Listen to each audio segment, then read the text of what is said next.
My Star Empire. This video is purely for entertainment and does not infringe on copyrights or laws. The rights to the novel and image belong to the original author. We do not claim ownership. Don't like waiting and want to listen to this fanfic in full now? Subscribe to our Patreon, where you'll find the best fanfics. Chapter 751, Time and Space Channel opened. In an empty space between star systems, this empty space is not an empty space. A huge ring-shaped building is suspended in space. The diameter of this ring-shaped building is as large as 10,000 kilometers, and there are dots of light flashing on the huge ring-shaped building. Inside this ring-shaped building is a ring-shaped city, and the sides and sky of this city are composed of holographic images. This building is not a space city of the Empire, nor is it a stabilizer for the Empire to open a space channel. Its function is to be the forward base, fleet headquarters, and repair and supply port for the Empire's counterattack on the main universe. The outside of the ring-shaped building is an open port that can accommodate 10 million warships for secondary supply at the same time. The city inside is just a place for commanders to relax. At the same time, this space station is also a fortress for the Empire to defend the space channel. The top space folding technology it uses makes the number of weapons installed on it comparable to the Star Fortress that the Empire originally obtained. You must know that the current Empire's weapons are not the little toys of the past. The power of the Empire's weapons is incomparable. Such a large number of weapons can directly block the space channel that will be opened in the future, and the civilization on the other side of the channel will not be able to send even a hair into this universe. In addition to powerful weapons, this space station is also equipped with dimensional armor and crystal armor. After all, this is the base camp of the Empire. If any accidents occur, it will not be good. Even if the Empire's counterattack fleet is defeated, this space station can protect this universe from being invaded by the other side.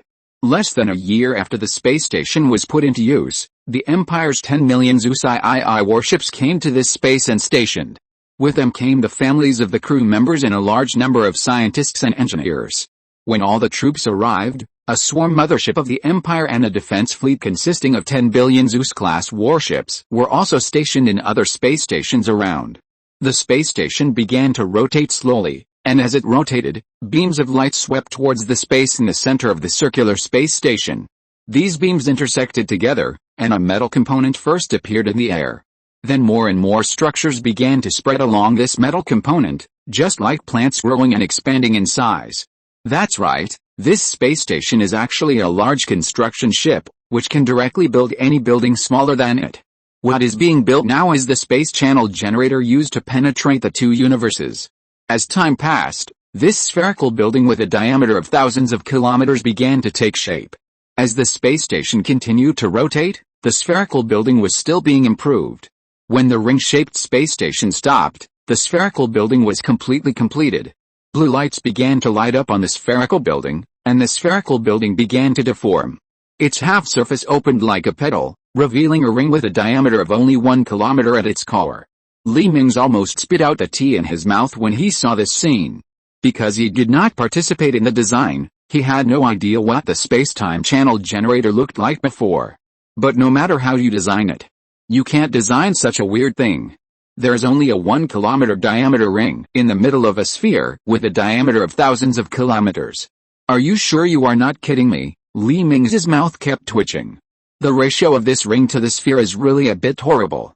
Your Majesty, this spherical building is mainly used to receive the huge amount of energy that will appear next. The main body of the device used to open the space channel is actually the ring-shaped device in the middle. However, since the energy we will send in next is too huge, we can only build such a large energy receiver to buffer it and prevent the space-time channel generator from overloading. A scientist wiped the sweat from his forehead and explained to Mingze.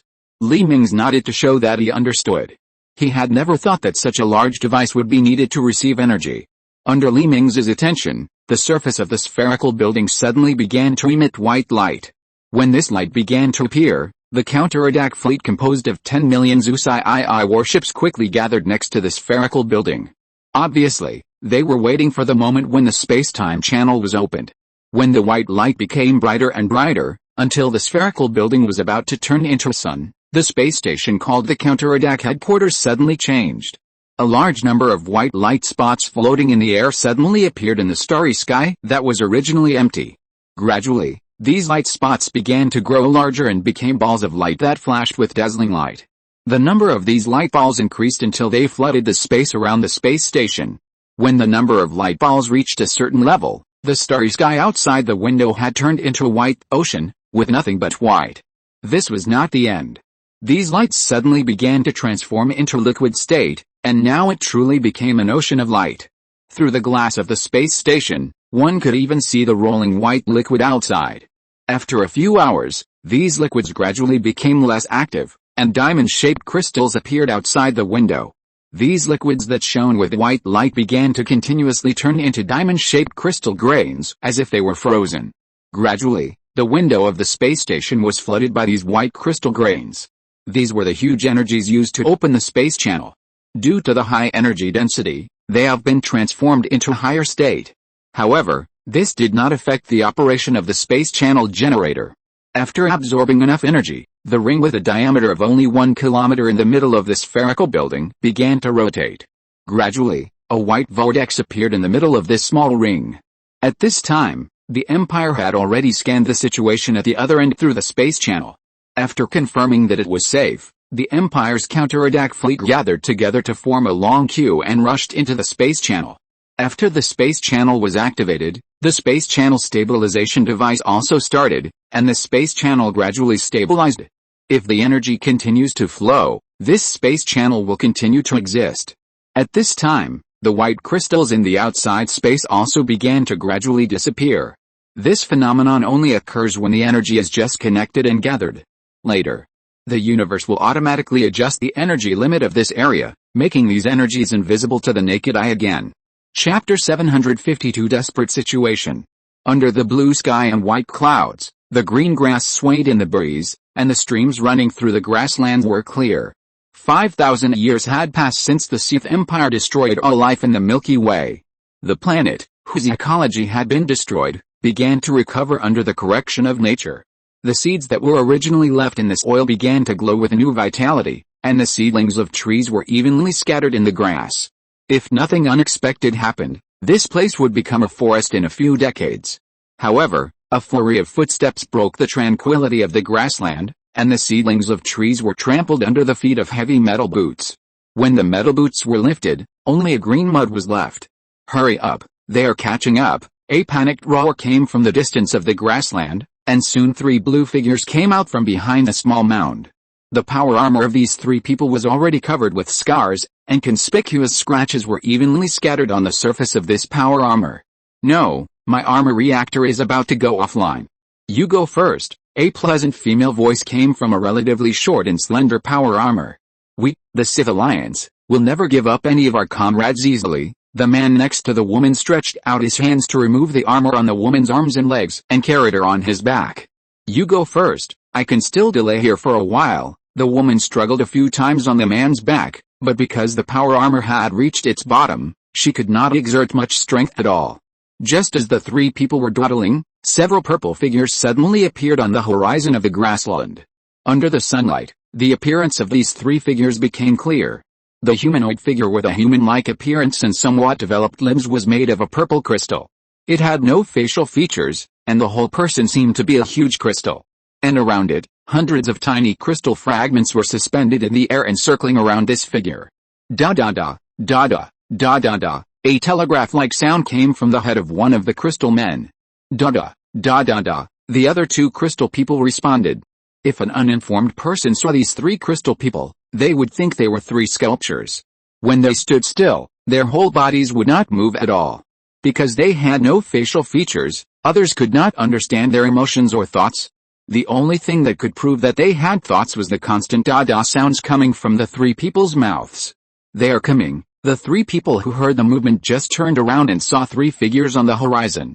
The 3 crystal people seemed to have completed the communication and began to rush towards the fugitives in power armor.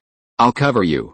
Go," the woman yelled, and she got strength from nowhere to break free from the man's back. When she fell to the ground, 2 submachine guns had appeared in her hands out of thin air. "No. You know," the man who had been carrying the woman on his back was about to say something when he was interrupted by the woman. The woman laughed at herself and said, "I don't have enough energy to hold on. In a while, I won't be able to open the weapons depot. If you take me with you, you won't be able to escape from the pursuit of these assimilated people. Instead of dying here together, let me buy you some time. Get out. Get out of here, the woman said and frantically pulled the trigger of the weapon in her hand at the 3 assimilated people who were rushing towards her. The remaining 2 people gritted their teeth, nodded secretly, turned around and continued to run forward. Bullets shot out from the muzzle at sublight speed and hit the 3 assimilated people in an instant. At first, there were only some cracks at the place where the 3 assimilated people were hit, but soon as the number of bullets hitting this place increased, the cracks gradually expanded until the place where the assimilated people were hit shattered. Hundreds of irregular crystal fragments were scattered into the air as the body was shattered. If you follow the normal thinking of people, the woman who fired the gun should be relieved now. After all, the 3 assimilated people who rushed over had been broken into a small half of their bodies. But the woman who fired the gun did not feel any excitement after defeating the enemy at this moment. She knew that this kind of attack was not a problem for these assimilated people who were like using a cheat. Sure enough, every few seconds, the crystal fragments that flew into the air flew back to the assimilated people. With a flash of purple light, these assimilated people returned to their original shapes. The woman who had fought with the assimilated people for several months knew that these assimilated people were simply invincible in front of existing weapons. Ordinary energy weapons would be directly absorbed when attacking these assimilated people. Although kinetic weapons could cause damage to these assimilated people, they could only hinder their forward movement. Even if they were broken into tens of thousands of pieces, they could be restored to their original state as long as they were given time. And this restoration seemed to be infinite. In the months she had fought with these assimilated people, she had not seen any assimilated people who were completely killed. The only assimilated person who was seriously injured was hit by a ship-borne weapon and exploded into powder. But even so, the opponent recovered to his original state after 20 hours. These assimilated people are simply immortal. They have no way to deal with them. The defense line that was barely formed at the beginning was broken by the assimilated people again and again, and her comrades have been replaced one after another. No comrade has ever been able to hold on for more than 3 months. No matter how strong the fortifications they build, they are like thin paper in front of these assimilated people. So no matter how she shoots, these assimilated people just slow down their pace. After attacking for more than 10 minutes, the 3 assimilated people finally approached the woman step by step. At this critical moment, the submachine gun in the woman's hand suddenly made a clicking sound. The face of the woman in the helmet changed. She knew that this was because the energy of the power armor had been exhausted. The weapon magazines in her hand all came from the arsenal space. If the energy of the power armor is exhausted, the stabilizer that maintains the open state of the space will naturally close, and the ammunition in the space will not enter the weapon. Now she is in a desperate situation. The submachine gun without ammunition is just scrap metal. Chapter 753 Assimilation. During the time she was stunned, the assimilated person who was beaten to only half of his body returned to his original appearance and rushed towards the woman. The woman thought for a moment and gritted her teeth and took out a spherical high-explosive grenade from her pocket. She knew that since she was already dead, it would be better to die meaningfully, which was better than becoming these inhuman and ghost things. But she overlooked one thing, that is, the power armor is driven by energy. When it loses energy, although the power armor can still move, because there is no energy to start, the heavy structure and shell of the power armor can only rely on the user's own strength to move. In this way, the woman's action of taking out the grenade from her waist undoubtedly became extremely slow, like slow motion. Before the woman pressed the detonator of the grenade, the hand of an assimilated person had already covered the woman's arm. No, the woman's pupils shrank and she shouted unwillingly. But it was too late. She could already feel that she was gradually losing the perception of the arm holding the grenade. In her horrified eyes, her arm began to crystallize little by little from the place where it was touched by the assimilated person. A few seconds later, her entire arm had turned into purple crystal state. This is why the Alliance calls these purple crystal people assimilated people. They were originally ordinary humans like her, but after being touched by the assimilated people of the alien civilization, these ordinary people all turned into this ghost appearance. And the same is true for the people they touch. As long as they are touched, they will begin to crystallize until they finally become one of them. The difference between these assimilated people and assimilated people is that you will become an assimilated person the moment the assimilated person touches you. and after the assimilated person touches you, it will take a long time to crystallize. You can be cruel enough to cut off your limbs to protect yourself. Of course, the woman also wanted to cut off her arm and limbs to protect herself, but the power armor that lost energy completely restricted her ability to move like a cage. Although this layer of armor delayed the time of crystallization, it also took her to death. Long live the Alliance. After the woman looked at the sky above her head with unwilling eyes, her whole body turned into purple crystal. A few seconds later, the assimilated person that the woman had turned into and the three assimilated people turned around and chased in the direction where the two companions had just fled. I don't want to die yet, I still have a wife and children. On the endless grassland, two blue figures were running continuously. They didn't dare to turn their heads back, as if they would fall into the clutches of the assimilated people behind them. The two people ran desperately, and the power armor on their bodies began to wear out due to excessive use for a month. Now, after a long period of high-speed movement, it has begun to make a harsh friction sound. But at this time, the two people had no time to dislike this harsh sound. Being able to escape was what they cared about. At this time, four figures appeared on the horizon again. The six senses of the two people burst out and they turned their heads back together. The four purple figures were so eye-catching on the green grassland. When they saw that the assimilated people changed from 3 to 4, the two knew that their companions had met with an accident. At the beginning, their group was sent to the front line as an infiltration group to carry out an investigation mission. At the beginning, it was very smooth, and the Zerg on this planet were easily defeated by them. But one night, a purple spaceship landed on this planet. From that day on, their nightmare began. The Alliance's defense line was defeated by these uninvited guests before it could even hold out for a day. A large number of soldiers were converted into assimilated people. Because their 5-man team was far away from the battlefield, only one assimilated person was eyeing them. But it was this assimilated person that made them hide from XZ, and it was useless even if they escaped to various defense lines. In just 1 month, the original elite team of 5 people was left with only 2 of them. The Alliance army on this planet has been completely lost. The 2 of them can't even find supplies now, let alone get support. As for where the Alliance's fleet went, it's obvious that they must have fought with these uninvited guests. And the result of the battle is obvious. From the fact that they haven't received any new information from the Alliance for a month, it can be known that the Alliance's fleet has been defeated. Now the 2 people are desperate, and they stopped. After all, if they continue to escape, their energy will be exhausted like their companions. It's death anyway, it's better to be free once instead of being scared every day. Both of them stretched their hands into the air, and instantly 2 light curtains appeared above their hands. As the light curtains fell, 2 rifles appeared in their hands. At the moment that 2 rifles appeared, the 2 men grasped the rifles' grips and pulled the triggers. The 4 assimilated people who rushed over were instantly shattered by the storm of bullets. Although the 2 knew that these assimilated people were invincible and immortal, it would be useless even if they smashed them many times, and these assimilated people could still recover. But the 2 did it for nothing else, just to vent the anger in their hearts. These assimilated people took the lives of their 3 companions and millions of Alliance soldiers in just 1 month. Even if they were going to die in the end, they had to smash the assimilated people a few more times to vent. After dozens of minutes, although the 2 kept retreating, the 4 assimilated people gradually approached them. The 2 looked at each other and picked up grenades from their waists at the same time.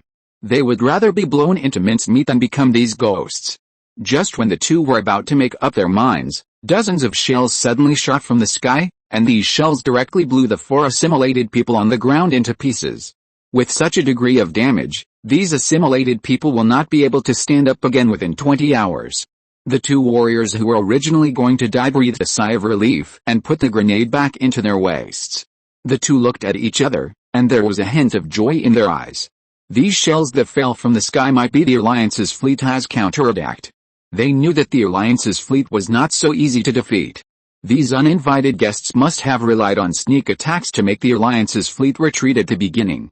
When the Alliance's fleet regrouped and prepared, these damn crystal people would naturally not be their opponents. In the expectant eyes of the 2, a white spaceship with a surface full of edges and corners and a streamlined appearance without losing iron blood broke through the clouds and rushed towards the position of the 2 people on the ground. Chapter 754 Untitled. Looking at the spaceship rushing down from the sky, the 2 people on the ground were stunned. They were stunned not because of the surprise of being rescued, but because they had never seen a spaceship of this appearance in the Alliance. Not only that, there was no sign of its identity sprayed on the outer shell of the spaceship. In less than 3 minutes, the white warship was suspended in the sky above the two people's heads. As two tractor beams shot out from under the spaceship, the two people slowly rose into the air under the traction of the tractor beams. As the scenery under their feet became smaller and smaller, the two people's eyes went black and were sucked into the warship. Before they could react, their knees were hit hard, and their arms were instantly grabbed and put behind their backs. With two bangs, the two were forced to kneel on the white floor of the warship, and two rifles were pressed against their heads. At this time, the two trapped people could be 100% sure that this spaceship was definitely not from the Alliance. At least the Alliance would never be so cruel to its own people right away. At this time, accompanied by the sound of footsteps, a pair of white metal boots suddenly appeared in the perspective of the two people who were kneeling on the ground. However, because their heads were blocked by rifles, they could not raise their heads to see the appearance of the owner of the pair of metal boots in front of them. Before the two people asked questions, they felt that the rifle behind their heads was taken away, but before they could be happy for long, they felt a sizzling sound on their helmets. In a few seconds, their helmets broke into several pieces and scattered on the ground, and their heads were exposed. "Oh? I didn't expect it to be human. Who are you two?" Suddenly, a pleasant female voice came from above their heads. Because there was no restraint from the rifle, the two people slowly raised their heads, and what came into view was a woman whose beauty was beyond the scope of human beings. However, the two did not show any surprise, admiration, desire, etc., but were full of disbelief. The pupils of the two people shrank instantly, and they couldn't believe what they saw. If they remembered correctly, this person should be the super artificial intelligence EVA that many empires in the Alliance would have. In other words, the unknown force that captured them was the Sith Empire? Thinking of this, the two of them couldn't help but breathe a sigh of relief. If it was the Empire, it would be easy to deal with. The two of us are soldiers of the Sith Alliance, belonging to the 1st Squad of the 5th Battalion of the Alliance Special Forces. One of them revealed their identities. After all, they were all soldiers of the Sith Empire, and they would definitely be easy to talk to. Oh? Sith Alliance. They suddenly found that the artificial intelligence EVA in front of them had an ambiguous smile on her lips. At this time, the two of them realized something was wrong. If the other party was a member of the Sith Alliance, they should not have this reaction now. Even if it was not a member, but an ordinary Sith Empire that had just arrived, they should have shown curiosity and other expressions, and definitely not this ambiguous smile. That's right. Our Sith Alliance aims to unite all the Sith Empires in various universes to form an unbreakable whole to ensure the absolute dominance of our Sith Empire in various universes, the man explained with a stiff face, and after he finished speaking, he also showed a hint of pride. Interesting, has the Sith Alliance, which forced us to flee, fallen to this point now? Not only are the orbits full of the wreckage of your warships, but there are only 2 of you soldiers left on this planet. It seems that you are in big trouble. Eva teased the 2 soldiers with interest.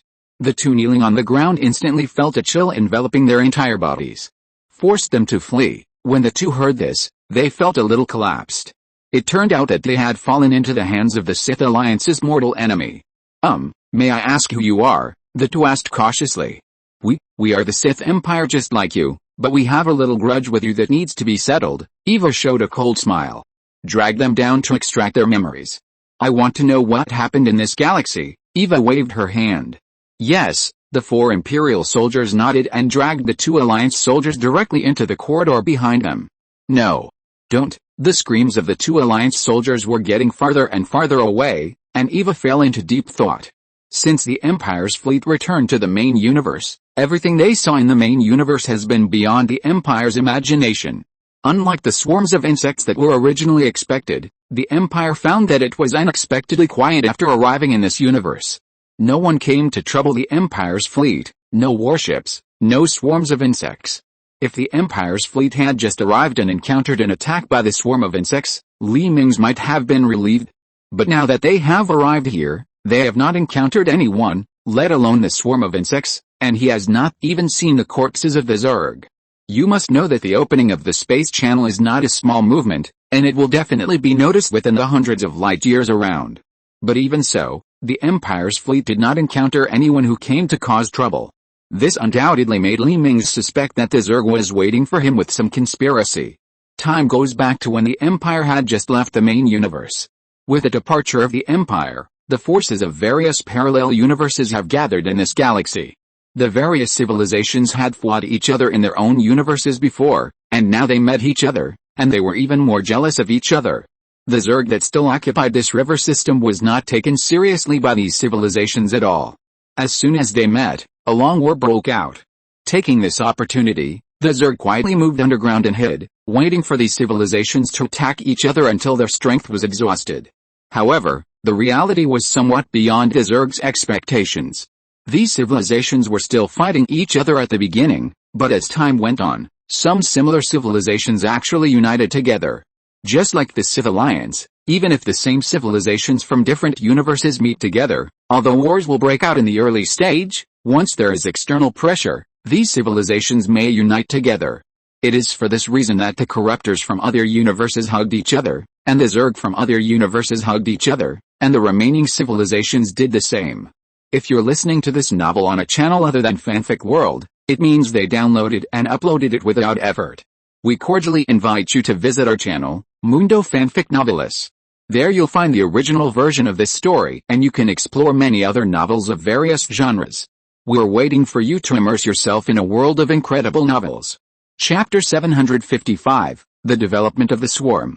The long-lost peace has come to the Milky Way, and all civilizations are busy consolidating their existing territories and increasing the coordination of their fleets. Although these civilizations are supposed to be the same civilization, they are from different parallel universes after all, so the coordination is still a bit low. The original Zerg has completely dormant, waiting for the moment when they can deliver a fatal blow. However, the civilizations that have gathered together would never have thought that when they were integrating their fleets, a new civilization would pass through the barriers of the universe and come to this Milky Way. And this civilization is the Sith Alliance that forced Mingze away.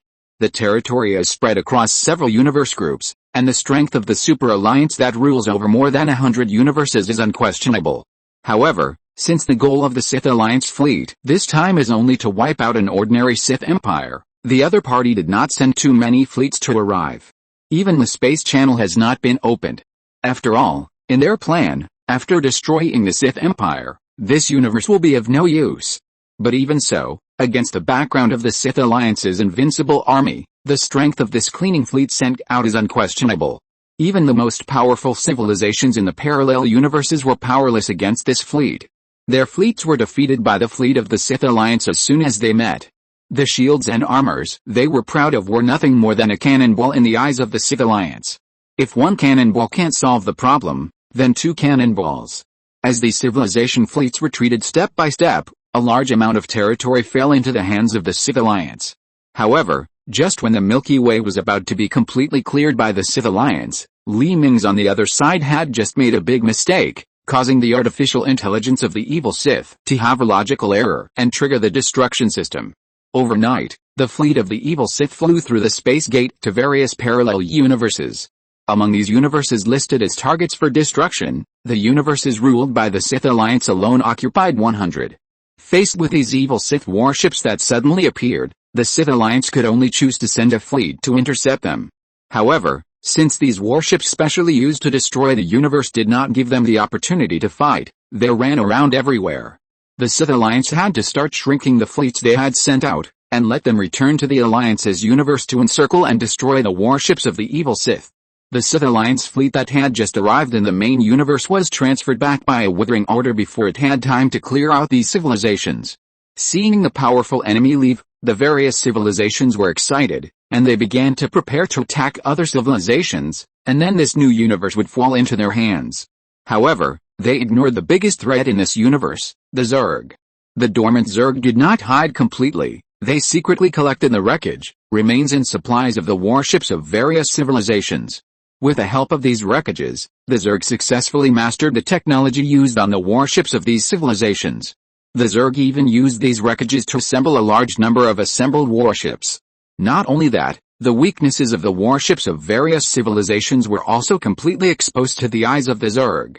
In addition, the various civilizations had been defeated by the Sith Alliance, and the Zerg knew that their opportunity had come. The Zerg, which had been dormant and quietly laying eggs underground to expand its military strength, suddenly rose up and launched an attack on the surrounding civilizations. Warships assembled from various fragments appeared on various battlefields. The seams of these warship fragments were all black scar tissue. Obviously, these warships were glued together using biotechnology. However, even so, the strength of these warships was not weak at all. In addition, the weaknesses of the warships of these civilizations had been known by the Zerg. Facing the Zerg fleets mixed with mechanical warships and biological warships, each civilization once again tasted the taste of retreat. The fleet they sent to this universe was only elite warships, and the number was pitifully small. In addition, a large part of the warships were destroyed by the Sith Alliance. The combat effectiveness of these civilizations has fallen to the bottom, and they are no match for these Zergs who have been recuperating for many years. In less than 20 years, the fleets of various civilizations have been defeated by the Zerg. The bases and warships left by these civilizations have become the spoils of the Zerg. With the help of the technology of these relics, the level of technology mastered by the Zerg has been improved again. The Zerg, who had mastered these technologies, changed their previous policy of only conducting biotechnology research and began to study normal technology. If Mingze knew about this, he would be shocked. The Zerg, who were in the impression of all civilizations, actually developed a normal technology tree. However, the Zerg, which changed its development direction, was terrifying. Its powerful computing power, combined with the knowledge stored for hundreds of thousands or millions of years and the newly acquired technology, produced a terrifying chemical reaction. The Zerg's warships were covered with metal armored shells. In addition, shields and reactors were also installed in the Zerg's warships. The offensive weapons of various civilizations were also manufactured and stuffed into the warships.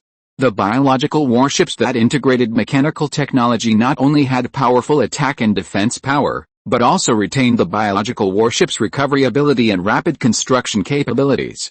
The same was true for the ground units of the Zerg. Ordinary mantis insects began to be equipped with armor and individual shields, and they even had reactors that could be used for self-destruction. Once approached by a group of mantis insects, even if they were not torn to pieces, they would be destroyed by the explosion caused by their self-destruction. What's even more shameless is that the Zerg even equipped these mantis bugs with automatic rifles. You should know that the development of Zerg society requires almost no minerals, so almost all the minerals mined are used to build scientific and technological equipment. However, the combat effectiveness of the Zerg has also been raised several levels out of thin air. The combination of mechanical technology and biological technology has enabled the Zerg to burst out with unprecedented potential. When the Sith Alliance solved the troubles in their universe, the Zerg in this universe had swept through dozens of surrounding galaxies. The distance between the original galaxies was no longer a problem after mastering the jump technology of these civilizations. Through the new jump method, the Zerg can reach a new galaxy in just a few decades. Taking advantage of the thousands of years when the Sith Alliance disappeared, the Zerg took root in this universe. Countless Zerg warships began to be active in various galaxies, and the Zerg even built wormhole high-speed channels between various star systems. All of this greatly enhanced the strength of the Zerg, and soon it reached a point that even the Universal Federation could not ignore. Chapter 756 Contact. However, at this time, the Sith Alliance, which had solved the threat of the evil Sith, returned to the main universe. However, this time they were no longer facing civilizations from various parallel universes, but a huge swarm of insects that had already spanned thousands of galaxies. In desperation, the fleet of the Sith Alliance had to go to war with the Zerg. As the Sith Alliance continued to gain victory, the war gradually spread to the entire galaxy. However, just as the Sith Alliance troops were fighting the Zerg, a passenger ship of the Sith Empire suddenly appeared in the center of the Milky Way. Before the Zerg and the Sith Alliance could react, hundreds of transparent purple crystal warships followed the passenger ship out of hyperspace. At the beginning, neither the Zerg nor the Sith Alliance took it seriously. After all, even if hundreds of warships were strong in combat, they were already at an absolute disadvantage in terms of numbers and would not be their opponents at all. Not to mention the tens of thousands of elite warships sent by the Sith Alliance, even the Zerg's countless biological warships could pile up and kill the opponent. However, when the first Zerg fleet came into contact with the enemy, the Zerg realized that they were extremely wrong. The Zerg's invincible ship-to-sea tactics had no effect at all in front of these more than 100 suddenly appearing spaceships. In just a few days, the defenses of the Zerg and the Sith Alliance collapsed. These suddenly appearing warships seemed to have no time to jump, and they crossed the entire river system in an instant. In the bridge of the flagship of the Imperial counterattack fleet. Sir, we have obtained the intelligence of this universe from the memories of the 2 Sith Alliance soldiers. Now we are sorting out these memories and connecting them together. A soldier came to Eva and saluted to report. Eva waved her hand. Instead of letting these people analyze the intelligence, she might as well do it herself. Her computing ability is not comparable to these people and their terminals.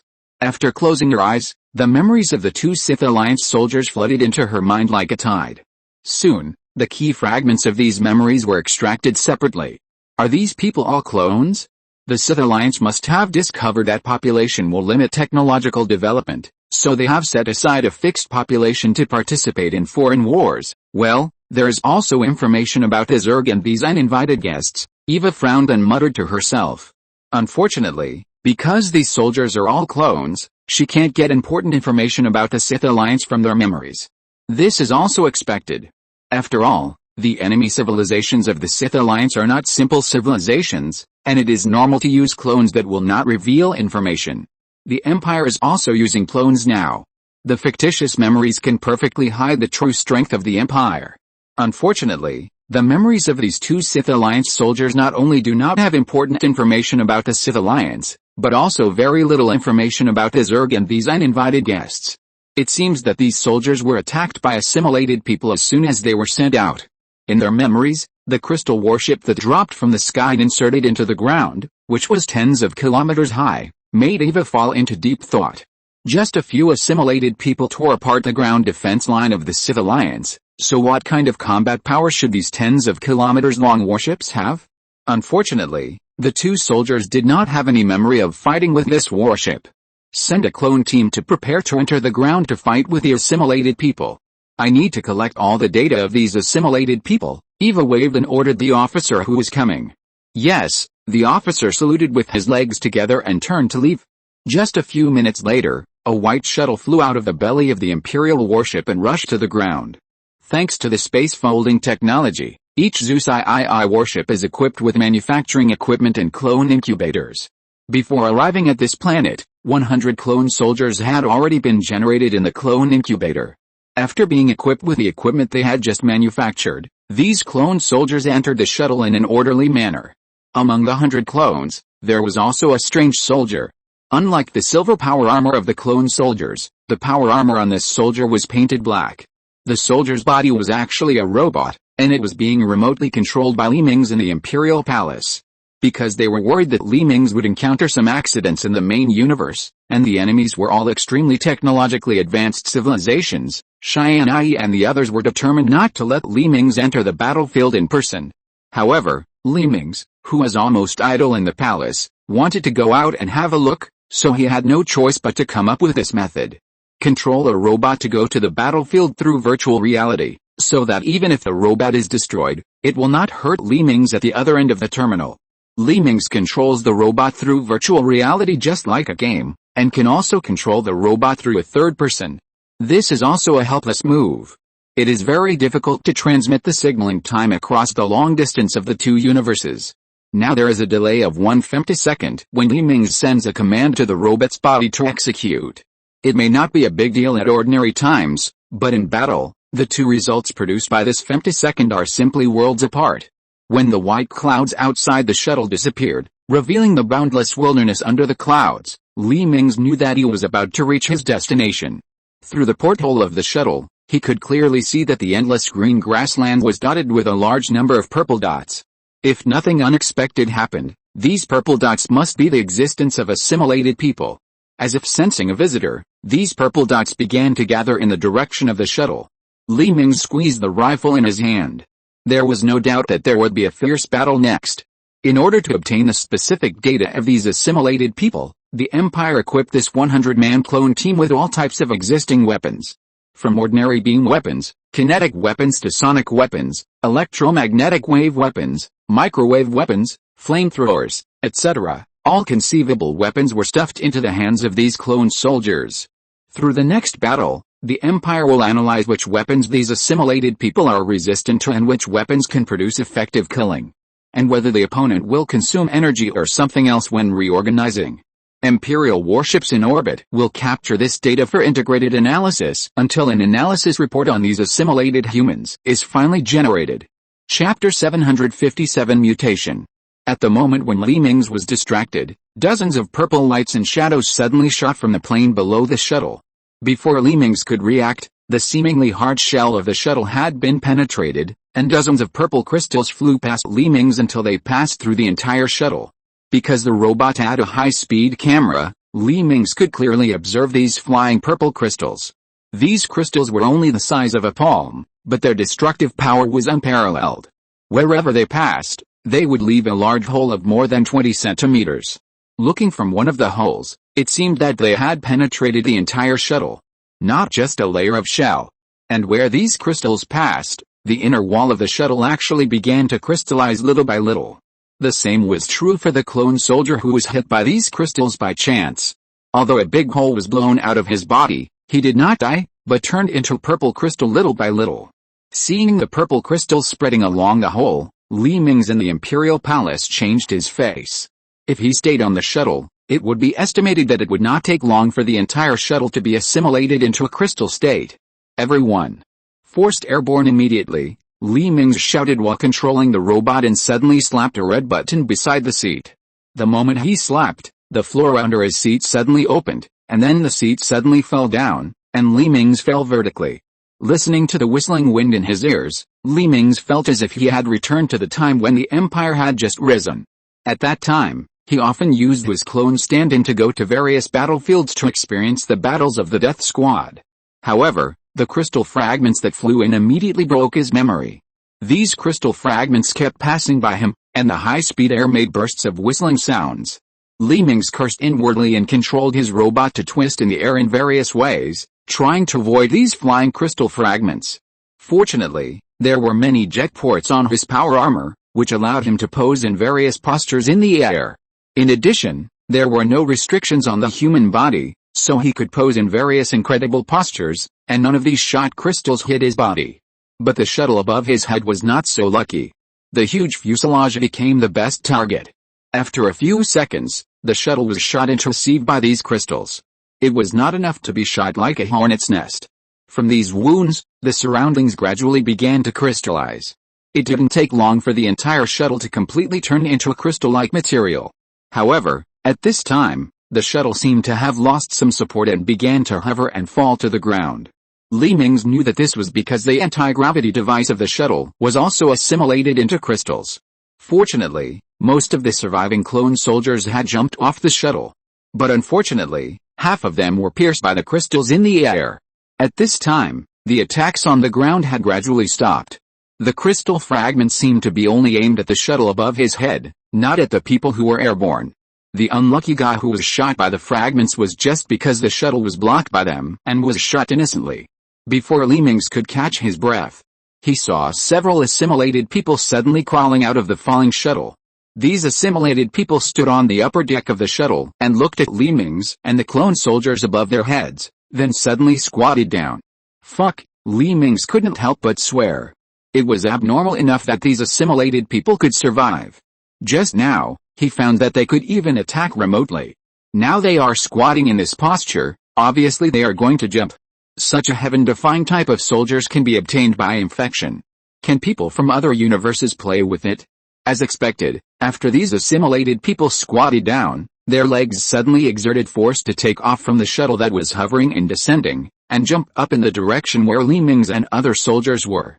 Mingze looked at these assimilated people who were ejected from below and didn't feel any threat. After all, the thrust given to them by the bounce was limited.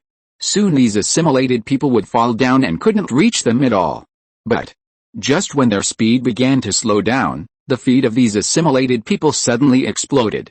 The shock wave generated by the violent explosion directly accelerated these assimilated people to the sky again. Mingze was too tired to complain. The civilization that created the assimilated people was definitely a cheat. Is there any chance of winning against such an enemy? It's okay for the opponent to detonate his body to fly, but how can you recover within 2 seconds after the explosion? After the explosion, the feet of these assimilated people were restored again in just a few seconds. It didn't look like they had exploded before. Relying on this perverted method, these assimilated people quickly approached Li Mingze and the clone soldiers in the air. However, at this time, the clone soldiers also reacted.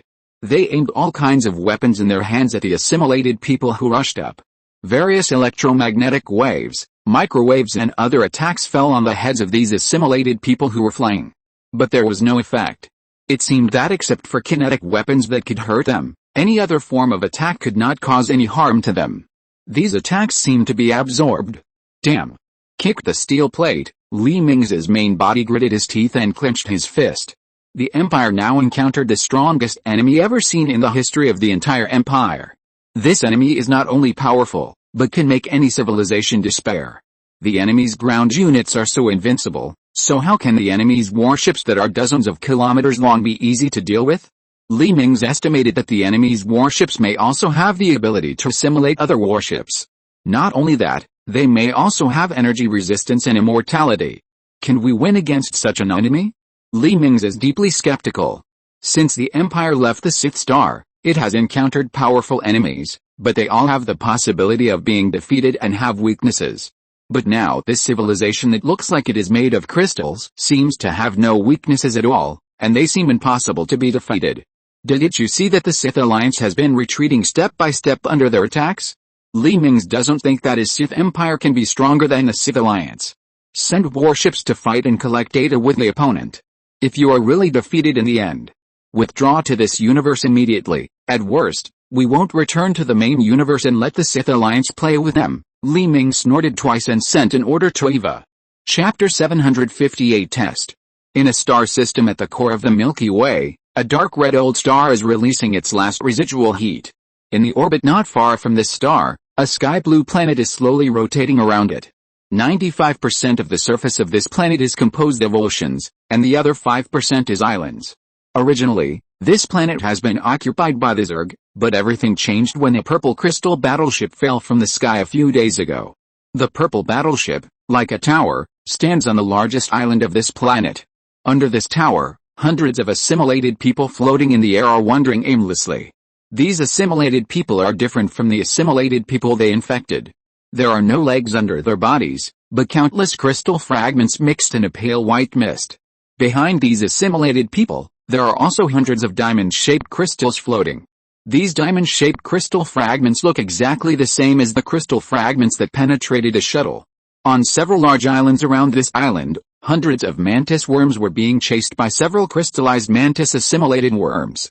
The creatures assimilated by these assimilated creatures seem to retain their original appearance. After being assimilated, humans still generally took on a human form. After these Zergs were assimilated, the assimilated worms still retained their original appearance. The sharp claws made of crystals could easily pierce into the exposed rocks. In the starry sky not far from this planet, 10 white warships only 1 kilometer long suddenly sailed out of hyperspace. When these 10 warships just left hyperspace, the assimilated creatures on the ground on the planet suddenly raised their heads and looked into the starry sky. They seemed to have discovered the 10 warships that had just arrived. But strangely, even if they discovered the appearance of these 10 warships, the assimilated warships did not react at all, but continued to stand quietly in place. Sir, the other side has not made any unusual moves. In the bridge of the Imperial Zeus III battleship, 10 captains sat on both sides of a long conference table, and at the end of the conference table stood Eva. Don't worry about them. Attack this enemy ship immediately. Use all your weapons. I want to see what cards this battleship has. After Eva said this, her figure disappeared in the bridge. The other 10 captains shook their heads and disappeared. These 10 battleships all used remote control. Although this greatly affected their combat effectiveness, after all, this unknown civilization was too mysterious. The possibility of these 10 battleships hanging was as high as 99%. For the lives of the Imperial soldiers, of course, it is better to be safe. Tens of minutes later, the Imperial fleet had already sailed into the orbit of this planet. The purple battleship on this planet still did not respond, which made Eva wonder if there was any conspiracy. Open fire.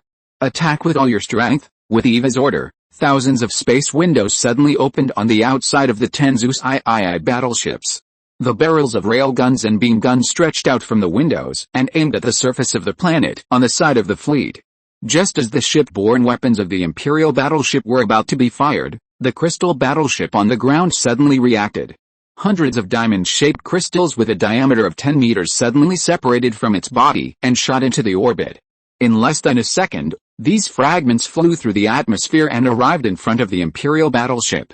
The super shield on the outer layer of the Imperial battleship only blocked these fragments for less than 3 seconds before being completely penetrated. Then came the Empire's dimensional armor. When these fragments hit the dimensional armor, a large amount of energy was released and filled into the dimensional armor.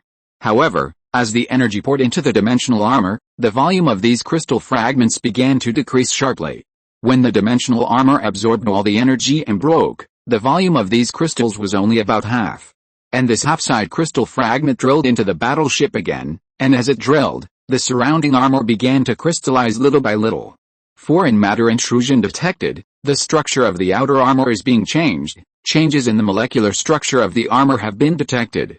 According to the current rate of change, the outer armor will be completely transformed into a crystal state in 3 hours. The structure of the crystal is being scanned, and it will take some time to get the results. The noisy discussion of many officers sounded in the bridge of the Imperial battleship. After comparison, it was found that the speed of this crystal transformation seemed to be related to the density of the substance. The greater the density of the substance, the slower the transformation speed, that is, under the same volume, the higher the density of the object, the slower the transformation speed into a crystal state. Just like the outer armor of the Imperial Zeus III battleship, because it is the spar mine from the White Dwarf, its density is far higher than that of normal metal. Because of this, it takes 3 hours for the entire armor layer to be assimilated.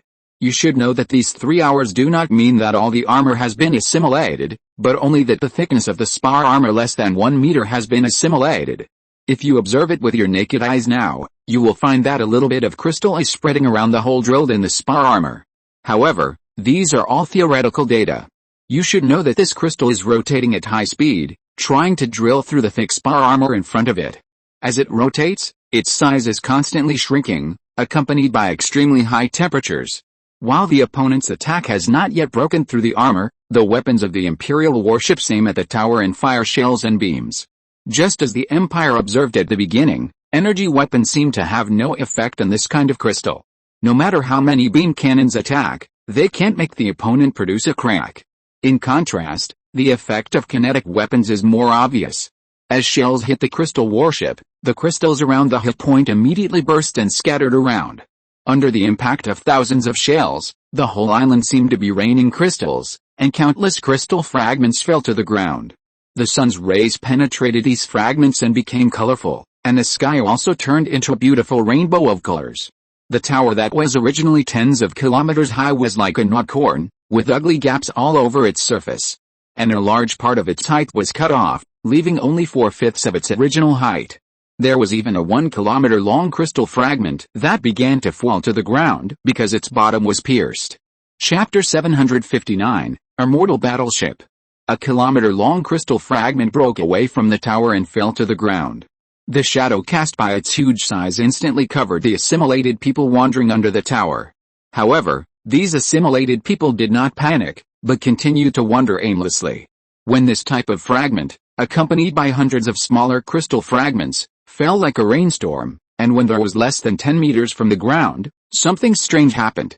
Everything on the island seemed to have been paused, and the crystal fragments that were about to fall to the ground suddenly floated in the air.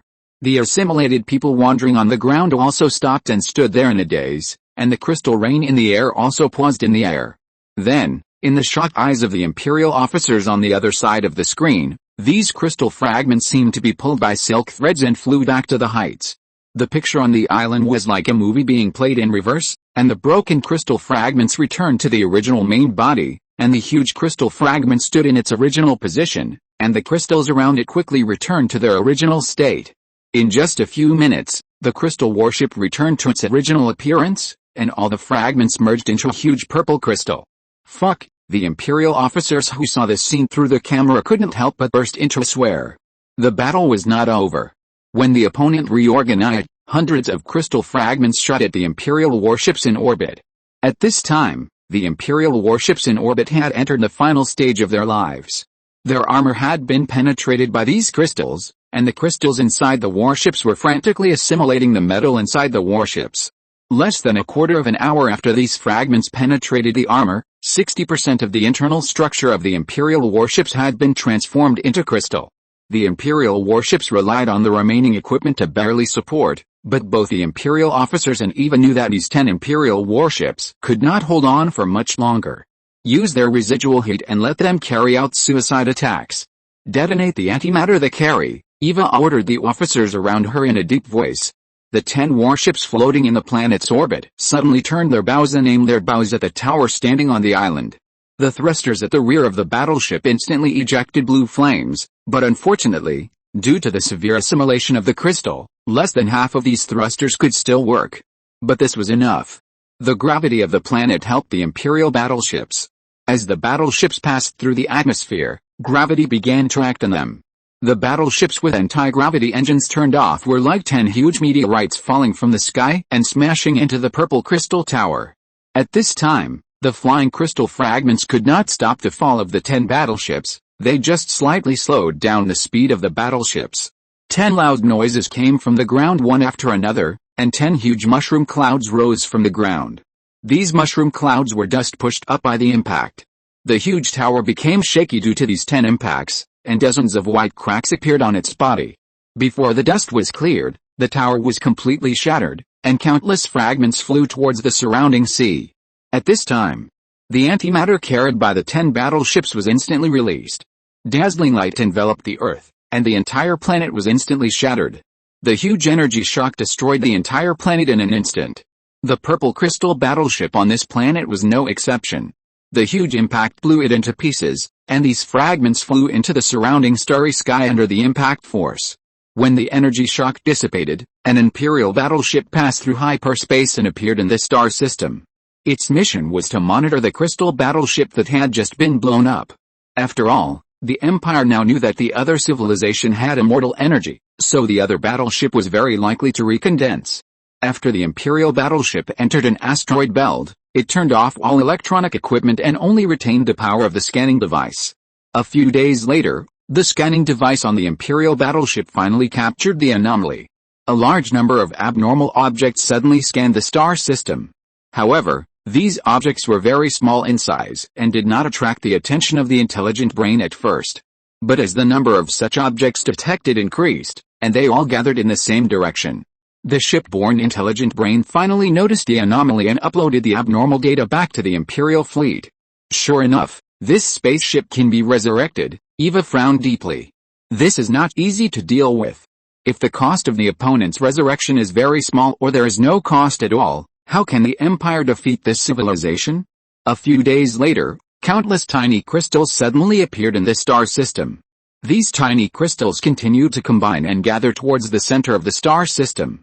When all the crystals were concentrated at one point, they merged into a whole again. An intact crystal warship reappeared in this universe, surrounded by thousands of assimilated people. These assimilated people and their warships were resurrected together. The Imperial officers who knew about this fell into silence. It was not terrible to encounter a powerful enemy. What was terrible was that the enemy was still invincible.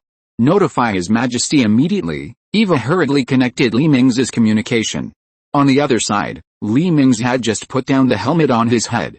Just now, the robot he controlled finally failed to escape the pursuit and interception of the assimilated people and was assimilated into a crystal. However, taking this opportunity, he also knew a weakness of these assimilated people and assimilated people.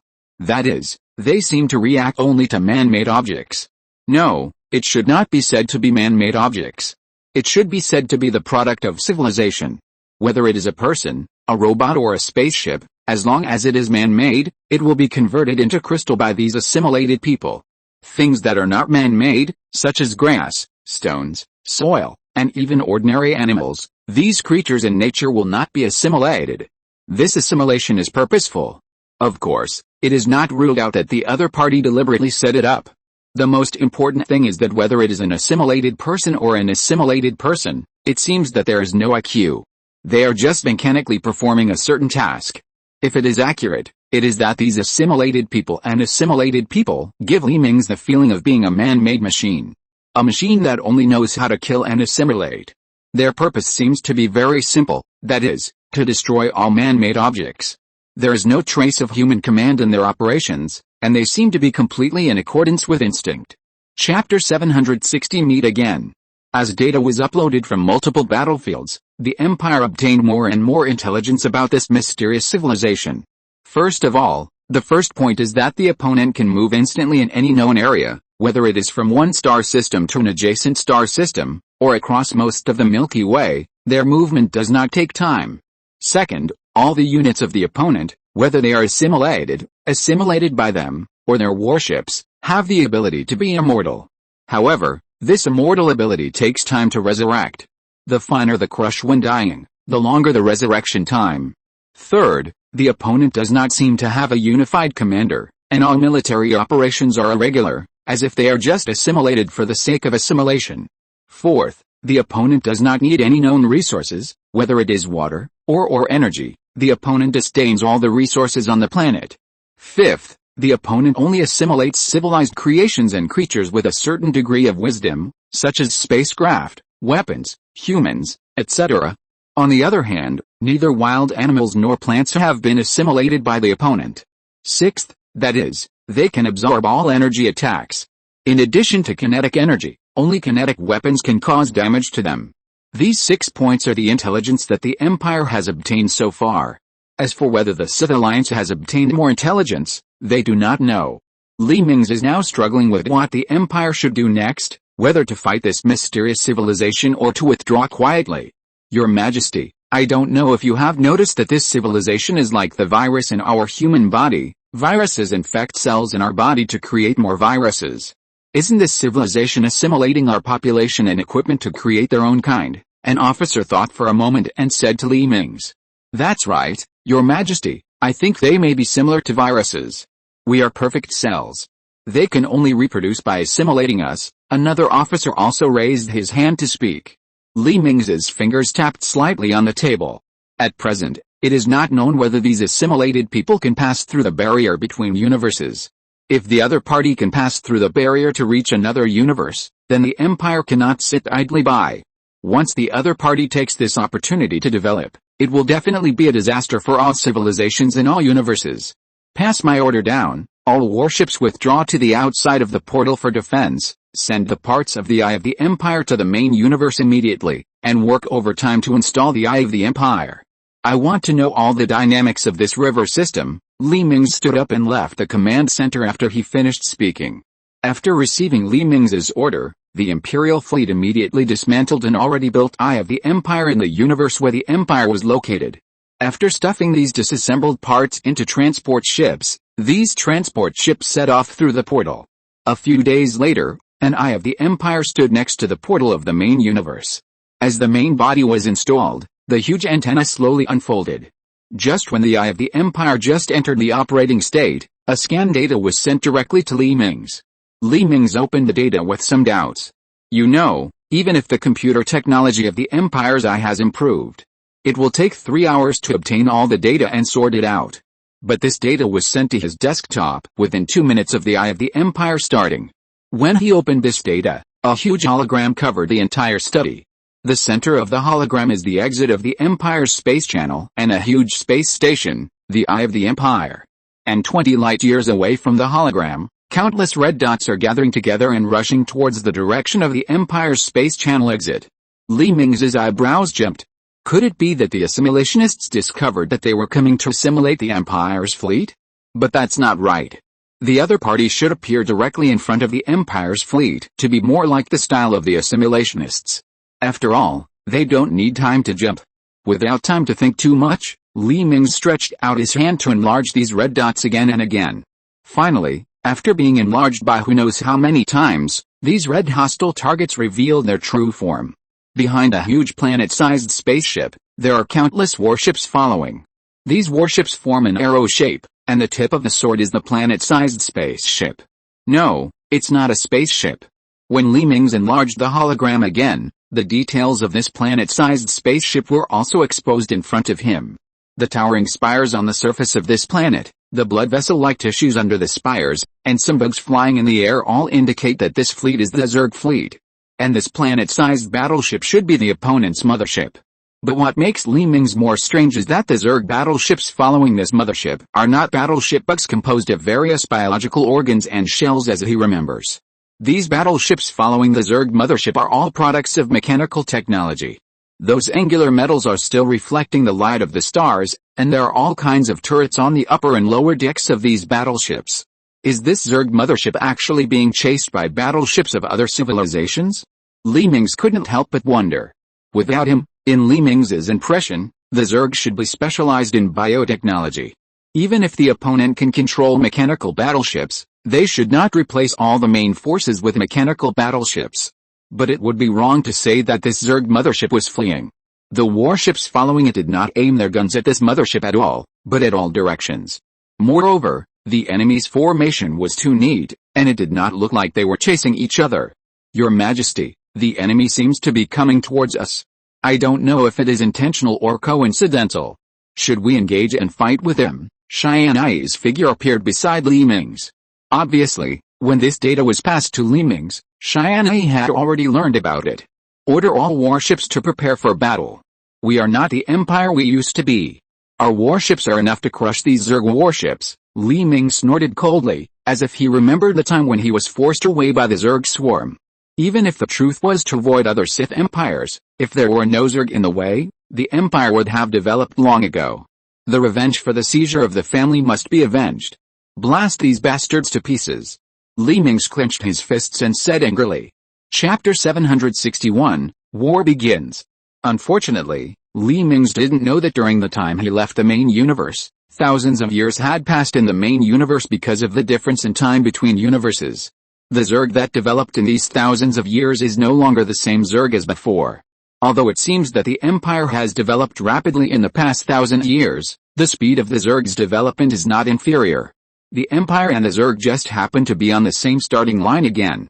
When the Imperial fleet just arranged its battle formation, the Zerg swarm had already jumped out of the hyperspace and arrived in front of the Imperial fleet. The Zerg did not expect that they could jump into the arms of other civilizations. In order to avoid the tracking of the assimilationists along the way, the Zerg fleet did not dare to scan the outside world. They did not want to be discovered by the assimilationists when scanning, so the Zerg set a general direction and rushed on. Anyway, even if they encountered obstacles, the Zerg swarm that had gathered together could ignore any enemies. After discovering the Imperial fleet, the Zerg was surprised to be stunned. They had been flying for so long and this was the first time they encountered other civilizations. And this civilization was somewhat familiar. That's right, the paint on this civilization's warship made the Zerg Queen look familiar. Yes, the Sith Empire that she had fought with more than 5,000 years ago. The Zerg Queen suddenly remembered this Sith Empire that had fought with her to a standstill and even did not hesitate to detonate its own territory to stop her development. Unexpectedly, after disappearing for so long, the Sith Empire actually appeared again. I don't know what the relationship is between the Sith Empire and the civilization called the Sith Alliance. If it weren't for the huge difference in strength, she almost thought that the Sith Alliance was the Sith Empire. The Imperial fleet, which had been prepared for a long time, took advantage of the Zerg's days and fired all the weapons that had been charged. Suddenly, the entire starry sky was filled with shells fired by the Empire. The light generated by the beam cannon alone covered the light of the nearby star. However, just when the officers of the Empire thought that the Zerg would suffer heavy losses under this salvo of the Imperial warships, a huge green shield suddenly rose in the direction of the Zerg swarm, which took all the attacks. It was only when the last shell hit the shield that it broke and dissipated. The Imperial fleet, whose first salvo did not work, instantly lost its first mover advantage, and the situation on the battlefield was in the hands of the Zerg swarm. At this time, the Zerg warships slowly aimed their guns at the Imperial fleet. It seemed that the Zerg Queen wanted to play tricks on the Imperial fleet. The speed at which these gun barrels rotated made the Imperial officers a little crazy. It would be better to be hit by a shell directly. Although the gun turrets of the Zerg warships were clearly rotating, the Imperial fleet could not move easily. Because of the group shields, the Imperial fleet needed to maintain the tightness of the formation so that the shields of all the warships could be integrated together to form a stronger shield. Any warship that left the formation without authorization could cause the fleet's group shield to fail. So the Imperial warships could only quietly wait for the Zerg attack to come. It took 2 full minutes for the Zerg warships to aim their guns at the Imperial fleet. These 2 minutes were simply torture for the Imperial officers. However, since the other side underestimated the enemy, the Empire would naturally make them suffer. During the confrontation between the Imperial fleet and the Zerg, the swarm motherships that received the order were already on their way. The attack of the Zerg fleet was not the plasma or acid that the Empire was familiar with. Their turrets fired kinetic shells and beam weapons. It seemed that the Zerg had completely changed its technological structure.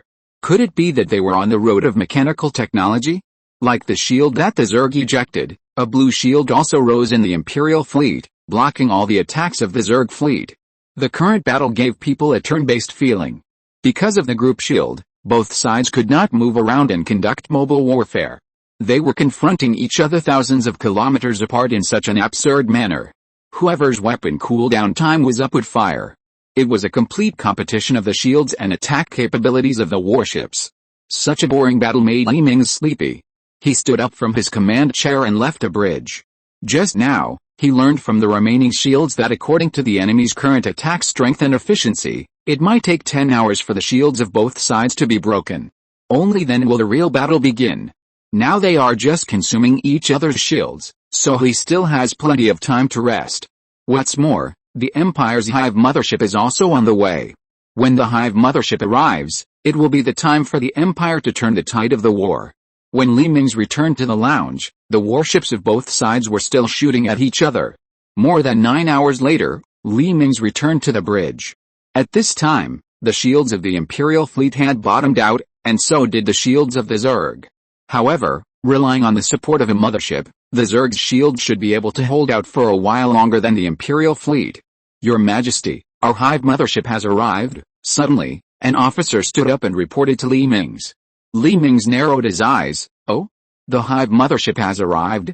Order all warships to fire all antimatter missiles. No need to hold back. That's right, the Empire's previous attack has been holding back, and the missiles and shells filled with antimatter have never been used, in order to wait for the arrival of the Hive mothership.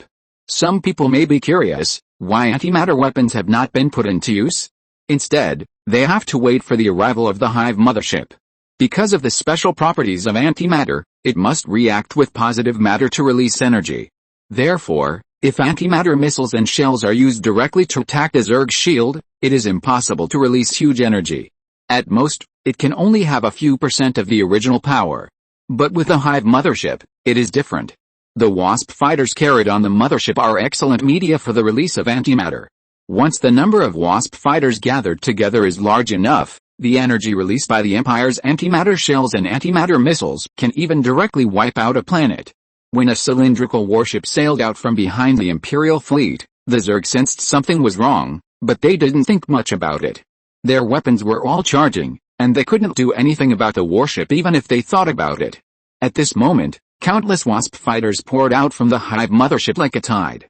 I wish you all a happy Valentine's Day, and may your confession come true, and may you have a long and lasting relationship with your partner.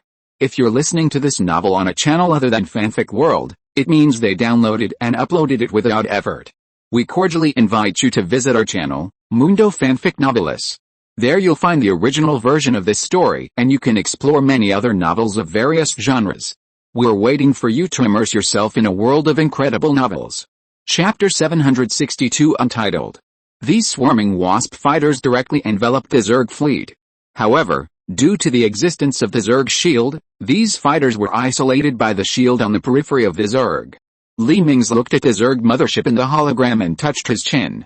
Since the two sides just came into contact, the Zerg mothership has been motionless. It neither fired nor made any abnormal movements. If the other mothership launched an attack, Mingze might not be so uneasy. But such a large mothership has been quietly watching from the side since the outbreak of the battle, which can't help but make him feel more and more uneasy. But the arrow is on the string and has to be shot. The Empire's drones have covered the enemy's warships. If these drones are not detonated now, when the enemy's weapons are fully charged, these drones may be cleared. Fire. As Mingze waved his hand heavily, shells filled with antimatter were fired into the Empire's drone swarm. Tens of trillions of Wasp fighters provided a large amount of raw materials for the annihilation of antimatter. The antimatter and the positive matter instantly blended and annihilated each other, releasing an incomparable amount of energy. Outside the Zerg fleet's shield, the temperature at the place where the matter annihilation occurred was close to the high temperature at the core of the star. The strong light released by the energy was comparable to the light released when a supernova exploded. The entire starry sky was covered by this flash. The stars next to it had long disappeared in the white background, and countless stars were eclipsed at this moment. You must know that this is not a single antimatter bomb released when destroying a star. Hundreds of millions of antimatter shells and missiles fired by the Imperial fleet are evenly spread throughout the range of the entire Zerg fleet. This energy release occurs simultaneously in an instant, while it takes a process for a planet to be detonated. This simultaneous release of energy is even comparable to the energy released instantly when a star is destroyed, but the release time and range are far less than that of a star explosion. Even so, the shockwave released by this explosion has reached a terrifying level. On the planets around the space-time channel, when the shockwave hit, the atmosphere on the surface of the planet was blown away, and the surface of the planet instantly turned into scorched earth and lava. This energy did not reach the level of destroying the surrounding planets, but it was almost there. The crust structure of the impacted planets has been completely changed, and it will no longer be suitable for biological survival for hundreds of years. The violent earthquakes and volcanic eruptions and the toxic gases released from under the crust have turned these planets into a purgatory-like existence. The Empire did not care about this. As long as it could destroy the enemy, it would not matter even if it destroyed an entire river system or even a universe. A few hours later, when the afterglow of the explosion faded, the Zerg fleet was still in place. However, the shields on their warships had all been broken, and the armor was melted by the high temperature and blown away by the shock wave. The bottom layer of biological armor on the Zerg warships had been exposed. Not to mention the turrets on these warships, they had been completely melted into a pile of iron lumps by the energy shock. The Zerg, which had originally armed itself with mechanical technology, returned to the pre-liberation era overnight. The only thing that was well preserved was the Zerg mothership. After such a powerful explosion, the Zerg mothership did not even look like it had been attacked. The towering towers still stood intact on the surface of the warship. The only difference was that the Zerg flying in the air had disappeared. This Zerg mothership has maxed out its defenses. Several officers looked at the Zerg mothership in disbelief. You know, it was this mothership that suffered the most damage in the explosion.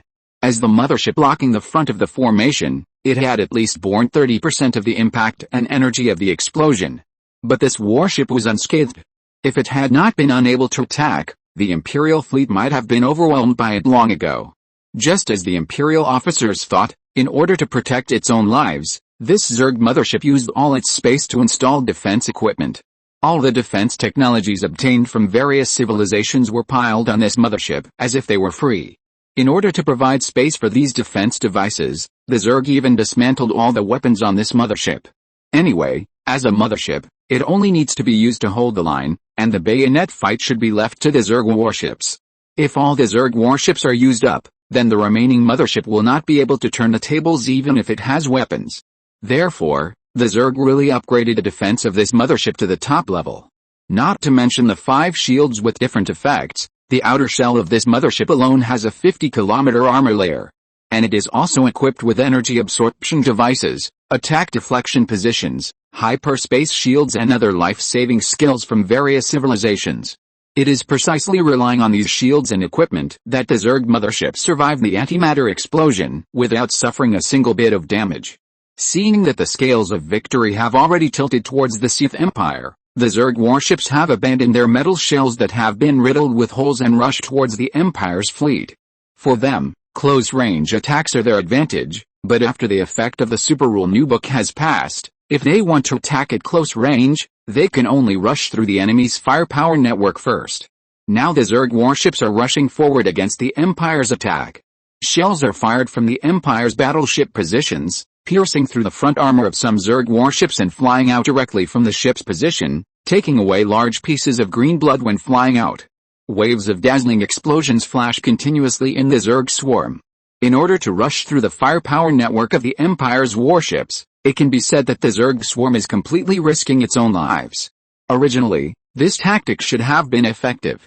After all, the number of Zerg warships is now 20 times that of the Empire's fleet, which is as high as 200 million warships. However, after thousands of years of development, The Empire's warships have long been incomparable in their attack power compared to when they fled this universe.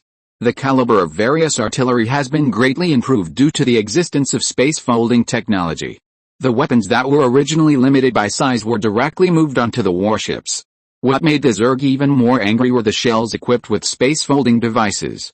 It was only the size of one when it flew over, but when it approached them, it instantly split into 1,024 subwarheads. The Zerg warships that were supposed to withstand this attack were instantly shot into sieves. Even if their recovery ability was strong, facing thousands of bullet holes with a diameter of tens of meters, these warships would find it difficult to recover. Chapter 763, all the cards are revealed. However, even though the density of the Empire's firepower network was extremely high, the Zerg still used their numerical advantage to rush to the Imperial fleet. At this time, the Zerg fleet had just lost less than 50 million warships. The Zerg warships that entered the Empire directly spewed out the plasma shells that had been stored in their bodies for a long time. These Zerg have not used their own weapons for thousands of years. In the past thousands of years, they have always used the ship-borne weapons on the mechanical technology side as their main means of attack. And because these warship worms are wearing heavy alloy armor, the weapons that come with these Zerg biological warships are permanently sealed inside the alloy armor. Not using these weapons for thousands of years does not mean that the Zerg have forgotten how to use them. Similarly, their power has not decreased at all. Although the lethality has not increased much compared to before, they can win by numbers. More than 100 million plasma balls that are about to reach a diameter of nearly 100 meters directly covered the shield of the Imperial fleet. The shield of the Imperial fleet was completely shattered before it lasted even a second. The flesh and blood of the Imperial warships were exposed to the plasma jets of the Zerg. Begin the maneuvering operation. EVA will work with the superhost to perform battlefield data deduction to increase the dodge rate and weapon accuracy of all warships. Tianyi is responsible for controlling the remaining Wasp fighters. Be sure to assist the Imperial fleet to keep these Zergs here. Soon, the order from Mingze reached Tianyi and EVA's minds. The neatly arranged Imperial warships immediately scattered around like frightened birds. While leaving, these warships were still making various irregular maneuvers. Because the range of the Zerg plasma shells is limited, once it leaves the range, its slow flight speed makes it very likely that the Imperial warships will dodge them. However, the Zerg warships did not give the Imperial warships a chance to distance themselves. They crashed into the Imperial fleet. The skeletons on both sides of the bodies of these Zerg warships opened instantly, and rows of bone spurs shot from the bodies of these warship worms to the Imperial warships on both sides. Some of the Imperial warships that did not have time to dodge were instantly hit by this row of bone spikes. The sharp bone spikes directly hit the outer dimensional armor of the Imperial warship, and the kinetic energy they carried was instantly absorbed by the armor. However, the explosive solution carried by these bone spikes began to react, and the violent explosion directly covered this side of the hull of the Imperial warship. The armor of the Imperial warship successfully survived this wave of violent explosions, but the price was only that the outermost dimensional armor absorbed energy to the upper limit and was retracted into the warship. At this time, the excellent defensive ability of the Imperial's in-crystal armor was demonstrated. No matter how the Zerg secondary weapons attacked, they could not break the defense of the Zin crystal armor. The only thing that could cause damage to it was the Zerg warship's main weapon, the plasma cannon. However, these slowly charging plasma cannons were not too threatening to the Imperial warships, and their slow flight speed made their effects very limited. At this time, the Empire's Wasp fighters also began to enter the battlefield, and these black-painted fighters directly drilled into the battlefield in the melee. Countless fighters were arranged in neat formations and shuttled between the warships, occasionally aiming at some injured and vulnerable Zerg warships to launch attacks. With the help of the Empire's swarm, the damage rate of Zerg warships began to soar. Every moment, Zerg warships were turned into slag under the siege of the Empire's Wasp fighters. The essence in their bodies had been decomposed into various elements and sent back to the mothership to make new fighters. At this time, the Zerg mothership that Mingze had been observing finally took action. After seeing that his fleet was at a disadvantage, hundreds of canyons suddenly cracked on the body of the Zerg mothership. Hummingbirds and worms poured out of these canyons and rushed towards the battlefield like a black cloud. At this time, Mingze remembered why he had always felt wrong and uneasy. It turned out that the hummingbirds and worms that he had always seen before did not show up in this battle. This Zerg queen must have regarded these hummingbirds and worms as trump cards, and sent them to the battlefield after the Empire's trump cards were all played. The number of these hummingbirds was not weaker than that of the Empire's wasp fighters, but 50% more. The entry of so many Zerg fighters into the battlefield directly changed the situation on the battlefield. Although their weapons could not cause any damage to the Empire's warships, they could interfere with the battle of the Empire's wasp fighters and interfere with the Empire's weapons launch. The wasp fighters that encountered these hummingbirds could only fight with them helplessly. The two sides fought back and forth against the background of the warships of the two armies, killing each other happily. From time to time, hummingbirds were smashed into pieces by the Empire's wasp fighters. From time to time, wasp fighters were damaged by hummingbirds and crashed into the warships on the side, turning into dust in a violent explosion and flash. In addition to the hummingbirds fighting with the wasp fighters, the remaining hummingbirds rushed towards the Empire's warships. Although their weapons could not cause any damage to the letter crystal armor of these Empire's warships, they could destroy the weapon systems of the Empire's warships. When an Imperial battleship opened the space windows on both sides of the ship and the muzzles of the weapons in the battleship extended out of the space windows, these hummingbird worms seized the opportunity. They rushed into these space windows like a death squad. Alert! Abnormal creatures have been detected invading the interior of the battleship. Alert! The weapon system is under attack. It is currently 30% offline. Alert!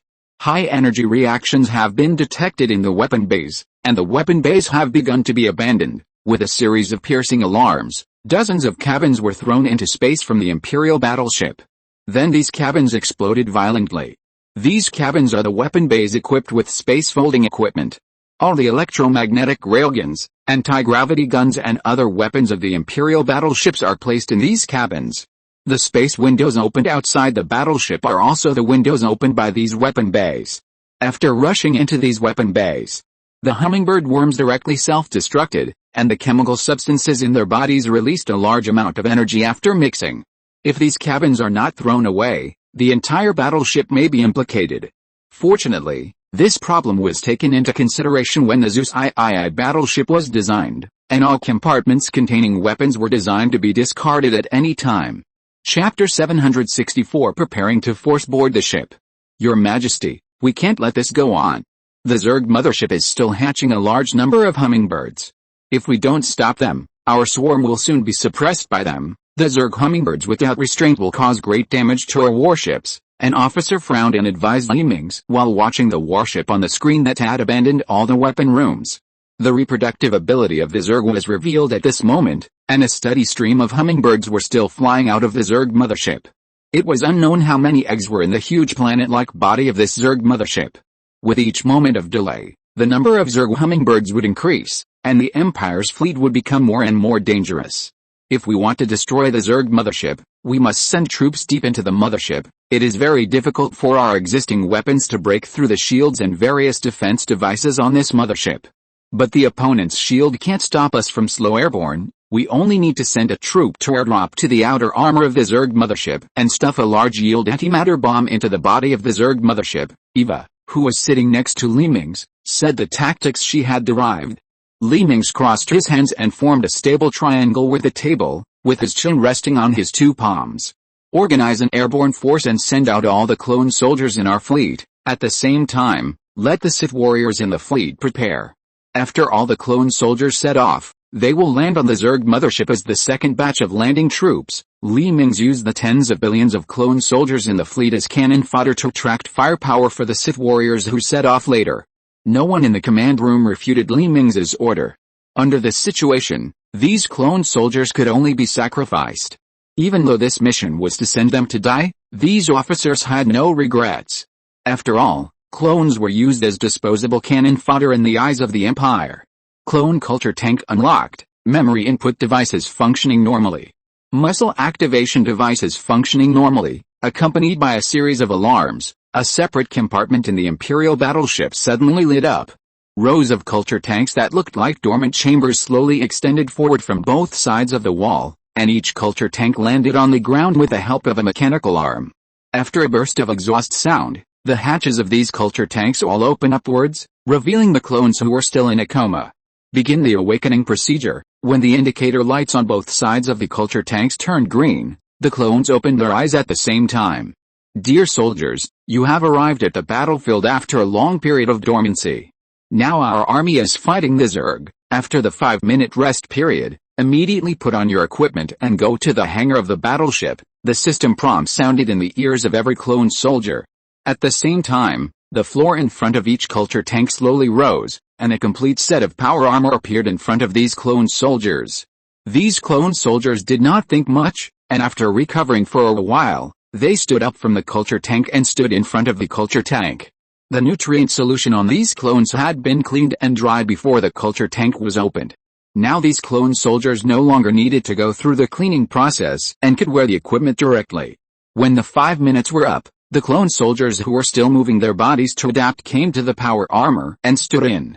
A sound of mechanical operation sounded, and the power armor in front of these clone soldiers continued to extend behind them until these soldiers were completely wrapped in their bodies.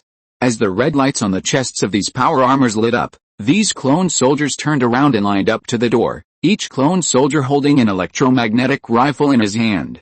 Facing these Zerg units with high resistance to energy, the Empire equipped these clone soldiers with kinetic weapons, electromagnetic rifles. Anyway, these are cannon fodder, and their equipment has been greatly simplified to the extent that they can be easily produced.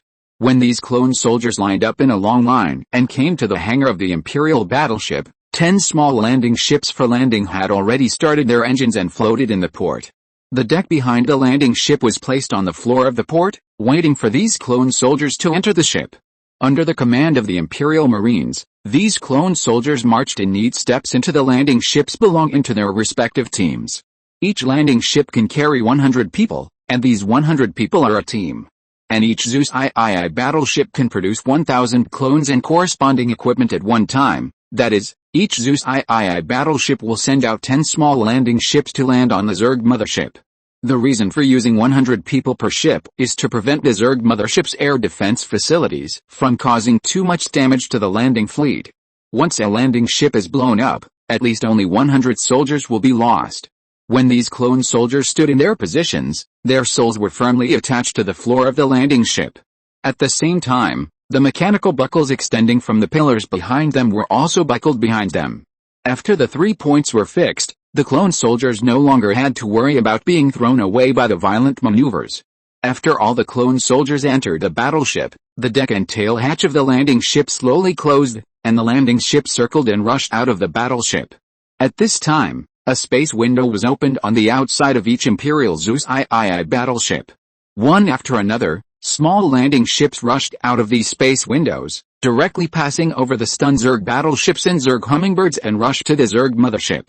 The Empire sent out 100 million small landing ships at a time.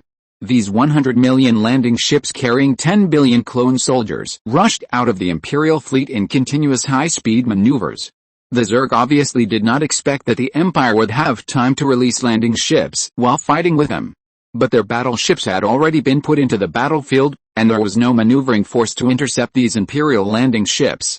After the Zerg squeezed out 10 million battleships with great effort, they placed their hopes on the mothership's air defense system. After all, these small landing ships are so fast that they will probably have landed on the surface of the mothership before the battleship bugs catch up.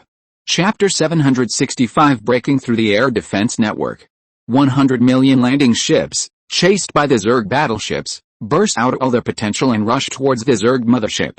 All the landing ship thrusters were turned to 150% power. The thrusters and reactors that could be used for hundreds or thousands of years could only have a few days of life under overload operation. But it doesn't matter. The Empire had no intention of reusing these landing ships. They are now just disposable items, so it doesn't matter whether the reactor thrusters are damaged or not. No, the speed is still too slow.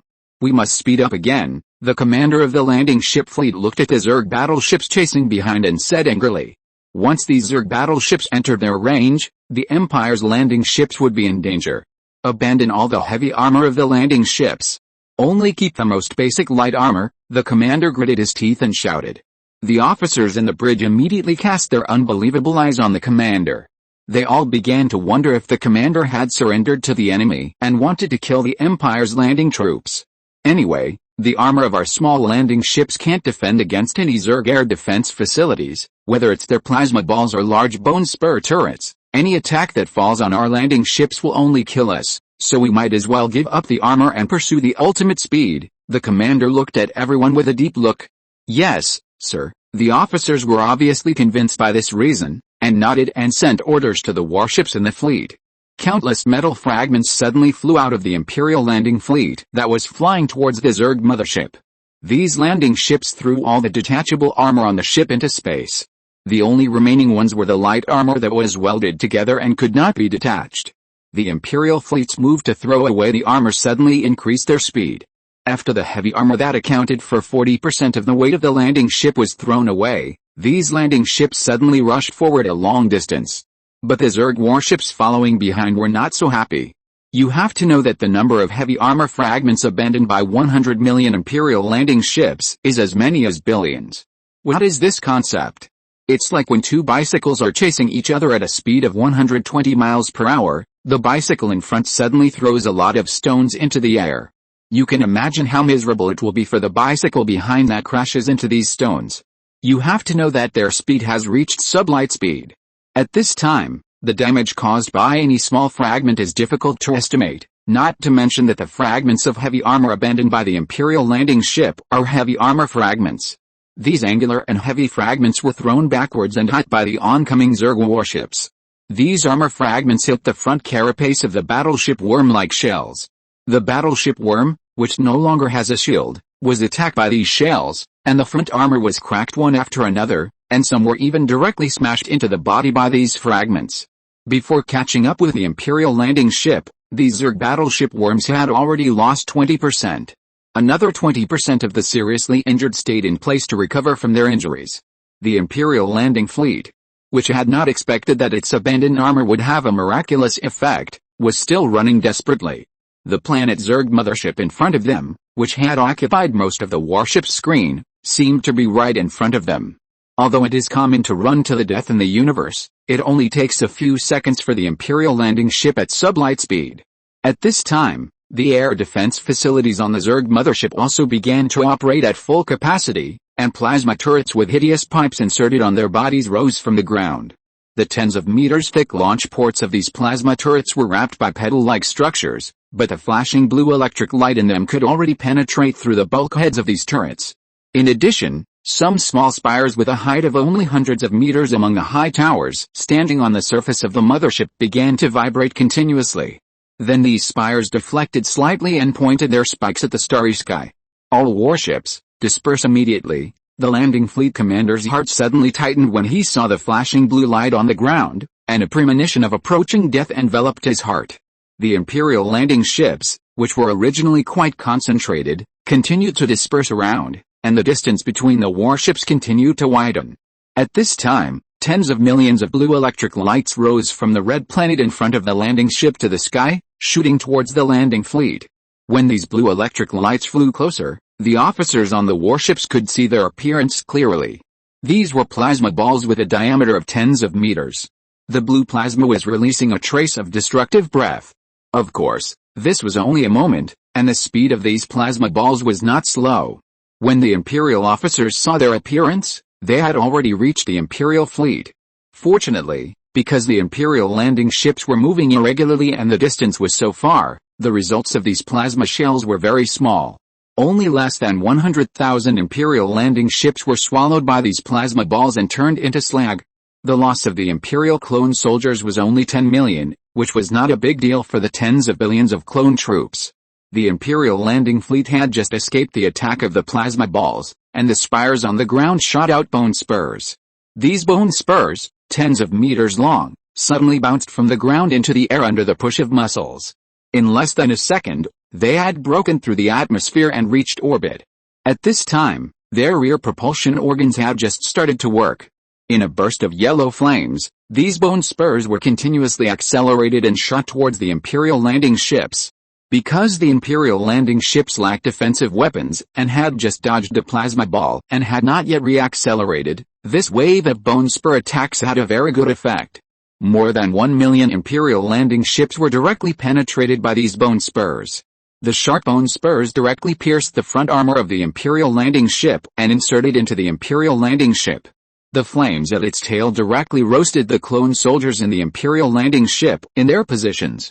When they rushed out from the other end of the landing ship, all the clones in the landing ship had been burnt to ashes.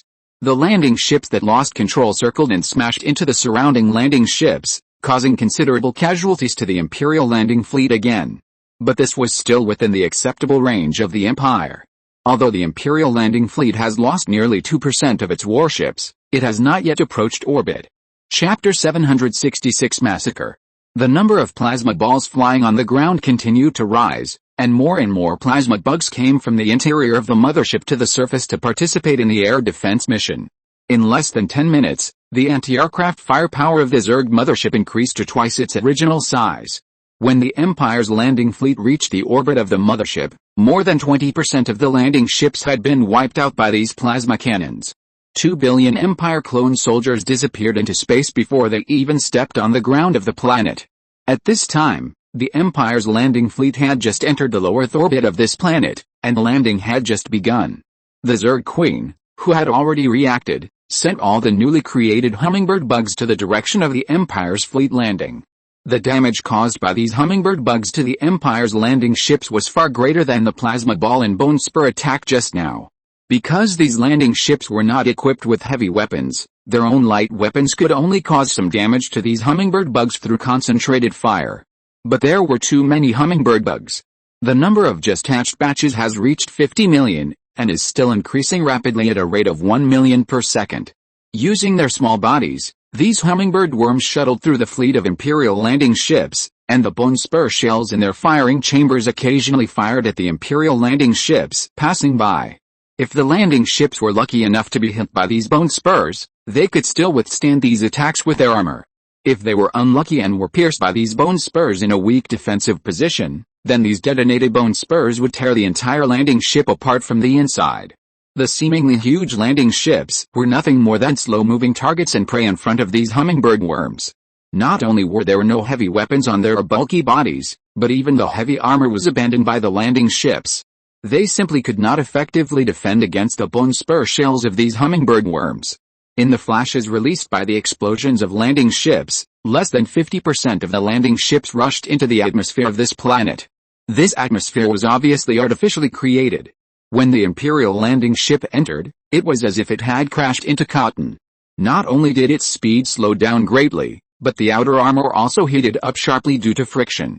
In contrast, the speed of the hummingbird worms that followed them remained unchanged. Their bodies were still so agile, and even their shells did not generate super high temperatures due to friction. This atmosphere was obviously created to resist invaders. Taking advantage of the delay of the Imperial landing ship, the battleship worms behind took the opportunity to catch up. Their tentacles kept flying behind them, and the firing chambers at the bow of the ship closed and opened. Whenever the firing chambers opened, bone spurs and plasma shells would be ejected from them. The Imperial landing fleet was immediately attacked from both sides, and a large number of casualties began to occur. The Zerg, who were attracted by these landing ships, did not notice that behind these landing ships, 100 ships that had entered stealth mode were quietly approaching the Zerg mothership. The 100 stealth ships were all carrying elite warriors of the Empire. They had only one goal, which was to take advantage of the Zerg's attention being attracted by the landing clone soldiers, and these warriors would directly kill into the core of the mothership and detonate the antimatter bombs in their space backpacks.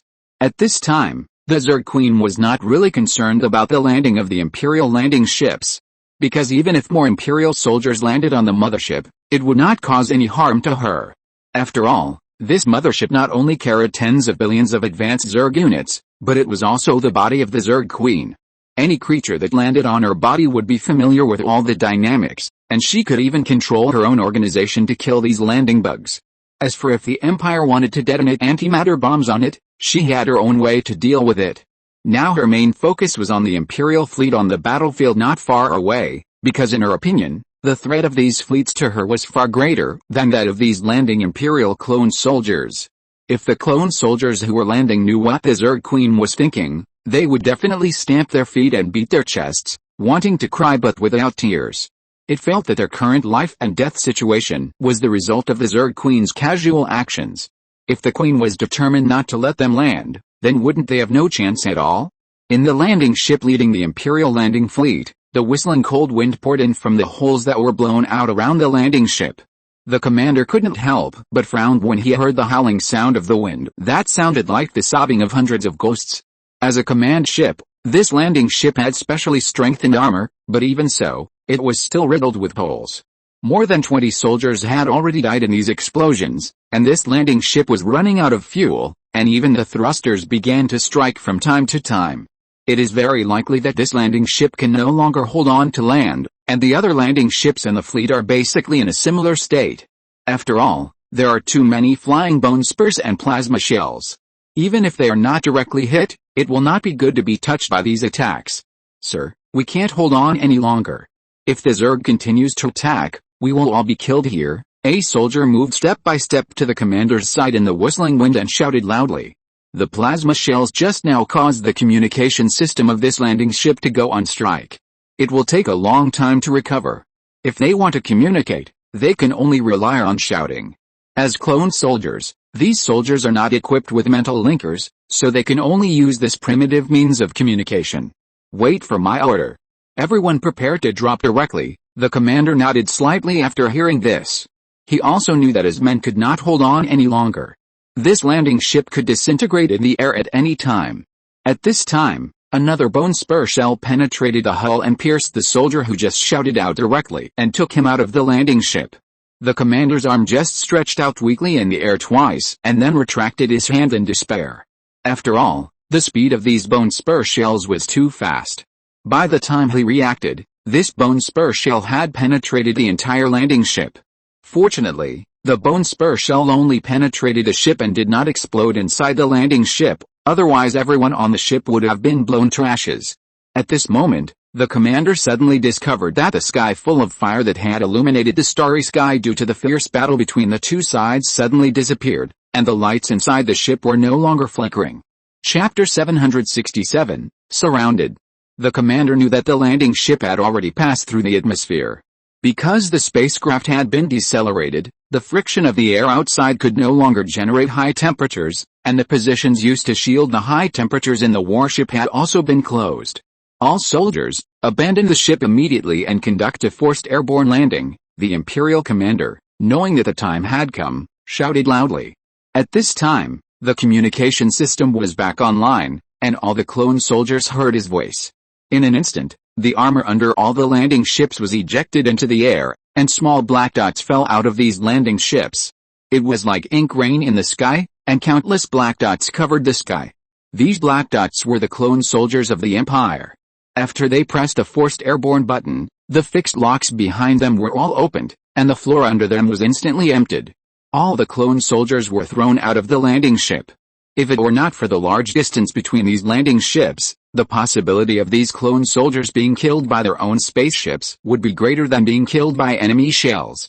Although the Imperial soldiers who left the protection of the spaceship were exposed to the air, their targets became hundreds or thousands of times smaller. Countless plasma shells whizzed past these soldiers, and the airflow even caused the soldiers who were free falling in the air to be blown around. Many unlucky soldiers were hit by these plasma balls and evaporated and disappeared. In the sky, the plasma rained from below, and in the sky continued to devour the lives of these clone soldiers. In just a few minutes, nearly 20% of the clone soldiers who jumped out were killed. Now there are only less than 4 billion people floating in the air. This number seems not small, but it is a bit empty when evenly spread on this large plain. At this time, the hummingbirds in the back also joined the battle. They dived down and their big mouths were filled with clone soldiers of the Empire. With the sharp teeth in their mouths biting gently, accompanied by the sound of metal squeezing, these clone soldiers were chewed into minced meat by the hummingbirds and swallowed into their stomachs. Fortunately, these clone soldiers no longer have emotions. They have no fear, otherwise such a horrible scene and such a large loss rate would have caused the army to collapse long ago. Before landing on the ground, these landing troops had already lost 60% of their personnel. However, the ground was already in front of the soldiers, and the soldiers who were about to hit the ground decisively pressed the switch on their waists. These clone soldiers were instantly enveloped by white light, and their landing speed became slower and slower. When they were less than 1 centimeter away from the ground, their speed had completely dropped to zero. At this time, A rectangular device on the waist of their power armor also exploded with a sound of electricity. This was because the disposable landing device they were equipped with had been completely scrapped, but it didn't matter, because these clone soldiers would not need this device in the future anyway. When the clone soldiers landed on the ground one by one, the landing ships in the sky had turned around and flew away. Those that were still intact among them would exert their last residual heat and self-destruct on the flat ground not far away, opening a hole for the Empire's landing troops to enter the mothership. The rest of the landing ships had already been blown into powder by these plasma shells. Not even fragments were produced, and countless plasma shells directly vaporized these weakly armored landing ships. The forced airborne landing was a success. After all, more than 30% of the soldiers were successfully sent to the ground. However, the heavy equipment prepared by the Empire for these landing troops was damaged by 99% in this airborne landing. All the heavy weapons such as mecha tanks turned into flying metal debris along with the landing ships. The remaining heavy equipment can only be dropped directly from more than 20 meters in the air. Fortunately, the Empire's equipment is of good quality, otherwise the Empire's landing troops will not have any heavy weapons to use. After sorting out the heavy equipment dropped by the air, the clone soldiers who landed on the ground immediately gathered together. Because they found that they were surrounded by an endless sea of insects. Boom! A loud noise suddenly came from the direction where the landing ship flew away, and a huge mushroom cloud slowly rose from the distant horizon. Then a violent vibration suddenly came along the ground, followed by a huge gray wave hundreds of thousands of meters high. Countless dust was carried by the shock wave and rushed towards the landing troops. But when approaching the landing force, the power had weakened a lot. After throwing all the Zergs in this direction into the air, the shock wave was already at the end of its strength when it reached the feet of the Imperial troops, and it only made the soldiers' bodies sway slightly. This is also the reason why the landing ships flew far away and exploded. In order to save costs, these landing ships still use primitive nuclear reactors. Their self-explosion is like hundreds of thousands of nuclear warheads detonating at the same time. The huge explosion directly emptied all the air in the explosion area, and a huge gap was blown out of the hard armored ground. The location chosen by these landing ships is very good. This is exactly the exit where the Zerg mothership launches the hummingbird worms. The thickness of its surface armor is limited, which is one of the weaknesses of this mothership. The energy and high temperature generated by the self-explosion of hundreds of thousands of surviving landing ships directly opened this piece of armor. Note that it is to open rather than destroy. After finding the right angle, the armor cover that is closing was directly lifted over by force. The flesh tissue at the seam was also burned by the explosion, and the muscle-like tissue used to drive the armor to move was even more bloody. It seems that the Zerg mothership needs dozens of hours to restore the armor plate. And these dozens of hours are the best time for the Imperial landing force to break into the Zerg mothership. All soldiers, cover the first column's charge. As the commander's voice sounded, all the soldiers pulled the trigger in their hands at the sea of Zergs surrounding them. Bullets were fired into the swarm of Zergs that surrounded them. At the moment the guns fired, the Zergs that were originally standing still suddenly stepped on the ground and rushed towards the Imperial troops. The bullets fired caused great damage to these rushing insects. Countless insects were shot into a bloody mess by these improved rifles. But the number of these Zergs is too large. If you raise your perspective to high altitude, you will find that these black insects are almost occupying half of the planet. Zergs are everywhere. And among these countless elite mantis insects, there are also many tank insects and scorpion insects. Chapter 768 Stimulants. The first column was the troops near the breach in the landing ship. The swarm of insects in front of this troop had been cleared by the explosion. All the insects that stood between them and the target point were sent into the sky by the shock wave and turned into meat paste. The number of insects that remained was no longer a concern. Facing the bullets of the Imperial troops, these insects were quickly beaten into a pile of minced meat. Under the cover of the large troops, the first column quickly began to speed up. They switched their power armor to mobile mode, and all the energy was provided to the motor that drove the armor. In an instant, these clone soldiers ran at subsonic speeds, and the ground was covered with dust produced by high-speed running. From the sky, nearly 100 million black dots were running at subsonic speeds towards a big pit not far away. The Zerg Queen finally shifted her attention to these Imperial soldiers. She didn't expect that the ground troops she sent out could not trap these little ants. The current situation obviously made her a little dissatisfied. Under her control, The Zerg on the ground seemed to be injected with a stimulant. One by one, the mantis insects pushed away the corpses of their companions in front and began to charge frantically. Faced with a swarm of insects that suddenly increased in speed, the Imperial army finally began to be unable to hold on. As the first mantis insect rushed through the firepower network and jumped into the Imperial army, more and more insects rushed into the Imperial formation. In an instant, the Imperial defense line collapsed completely. The mantis insects that rushed into the crowd waved their sharp claws in the air and ripped open the stomachs of clone soldiers one by one. If, at a long distance, a clone soldier can use weapons to eliminate 5 mantis insects, then when the distance is close, this ratio is completely reversed. Once in close combat, a mantis insect can eliminate 5 or even more clone soldiers. Their claws can easily tear the weak parts of the armor on these soldiers, and as for the thick parts of the armor, they just need to spend some effort. After all, these clone soldiers are just cannon fodder sent to die in the Empire camp. The Empire cannot equip them with armor with too high defense. The cost of such an increase is not worth a gain. Seeing these mantis insects rushing around him, the clone soldiers of the Empire began to frantically trigger the rifles in their hands and shoot around. But the result is obvious. Most of the bullets shot into the bodies of the clone soldiers around him. In an instant, the number of clones killed by their own people exceeded the number of those killed by the mantis insects. All soldiers in the first line of defense immediately switched to melee weapons. The commander, who was guarded by a large number of soldiers in the center, decisively closed the rights of the rifles in the hands of the clone soldiers, who were fighting the Zerg at close range. In an instant, the rifles in the hands of these soldiers immediately became fire sticks, but at this time these soldiers also reacted and pulled out the energy sabers from their waists and rushed towards the surrounding mantis insects. At this time, the liquid mixed with adrenaline and some drugs in the power armor was also injected into the bodies of the clone soldiers. These gadgets, which Mingze called stimulants, can make the soldiers who were injected with them feel the time is slowing down. In the eyes of these soldiers, weapons that used to be swung at a speed will be slowed down 10 times, and their own movements will be tripled. Under this terrifying blessing, these clone soldiers seem to have become the protagonists in the movie. The sharp blades wielded by the mantis insects were as harmless as children waving fists in the eyes of these soldiers who were injected with stimulants. They could easily avoid several slashing blades with a twist. At the same time, he stabbed the beam energy saber in his hand diagonally upward. The mantis insect that missed the attack was instantly pierced through the head by the beam energy saber. The energy released by the beam energy saber instantly roasted the entire brain of the mantis insect. But at this time, a sharp bone blade cut across from the side again, and at this time, the soldier seemed to have eyes behind him.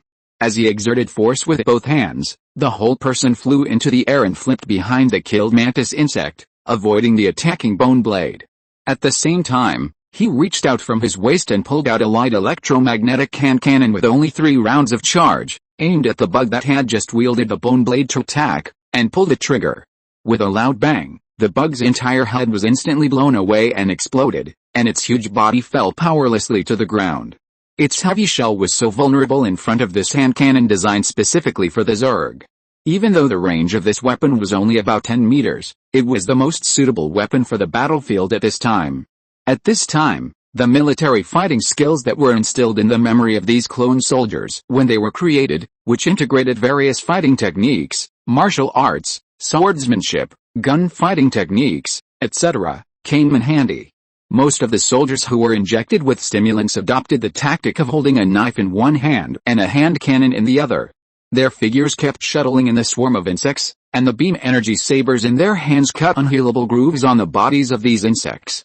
At the same time, the hand cannons in their hands would occasionally aim at the head of an insect and make a loud noise. It seemed that these clone soldiers had turned into gods of war, able to fight 10 against 1 and easily kill all these bugs. But Mingze knew that this stimulant was only effective for 1 minute. After 1 minute, these clone soldiers would die suddenly because they had overdrawn all the nutrients in their bodies and their muscles could not be restored. Once this stimulant is injected, these clone soldiers are destined to die. Even if someone survives and does not die, his body will become a vegetable forever, unless the Empire is willing to reshape his body for him. But is it possible? Of course not. They were created as cannon fodder. There is not even a complete soul in their bodies. After a minute, the stimulant began to lose its effect, and one clone soldier after another suddenly fell to the ground with stiff bodies. The commander and Mingze knew that these people were already dead, and even if they were not dead, they would not be of any use. Therefore, let them make the final sacrifice for the Empire. The commander decisively activated the self-destruct mode of the power armor of these dead clone soldiers. As the red lights on the chests of these power armors flashed violently, small mushroom clouds rose from the second line of defense of the Empire. All the clone soldiers on the first line of defense completed their sublimation, at this moment, and their bodies turned into ashes along with the bugs that rushed up again.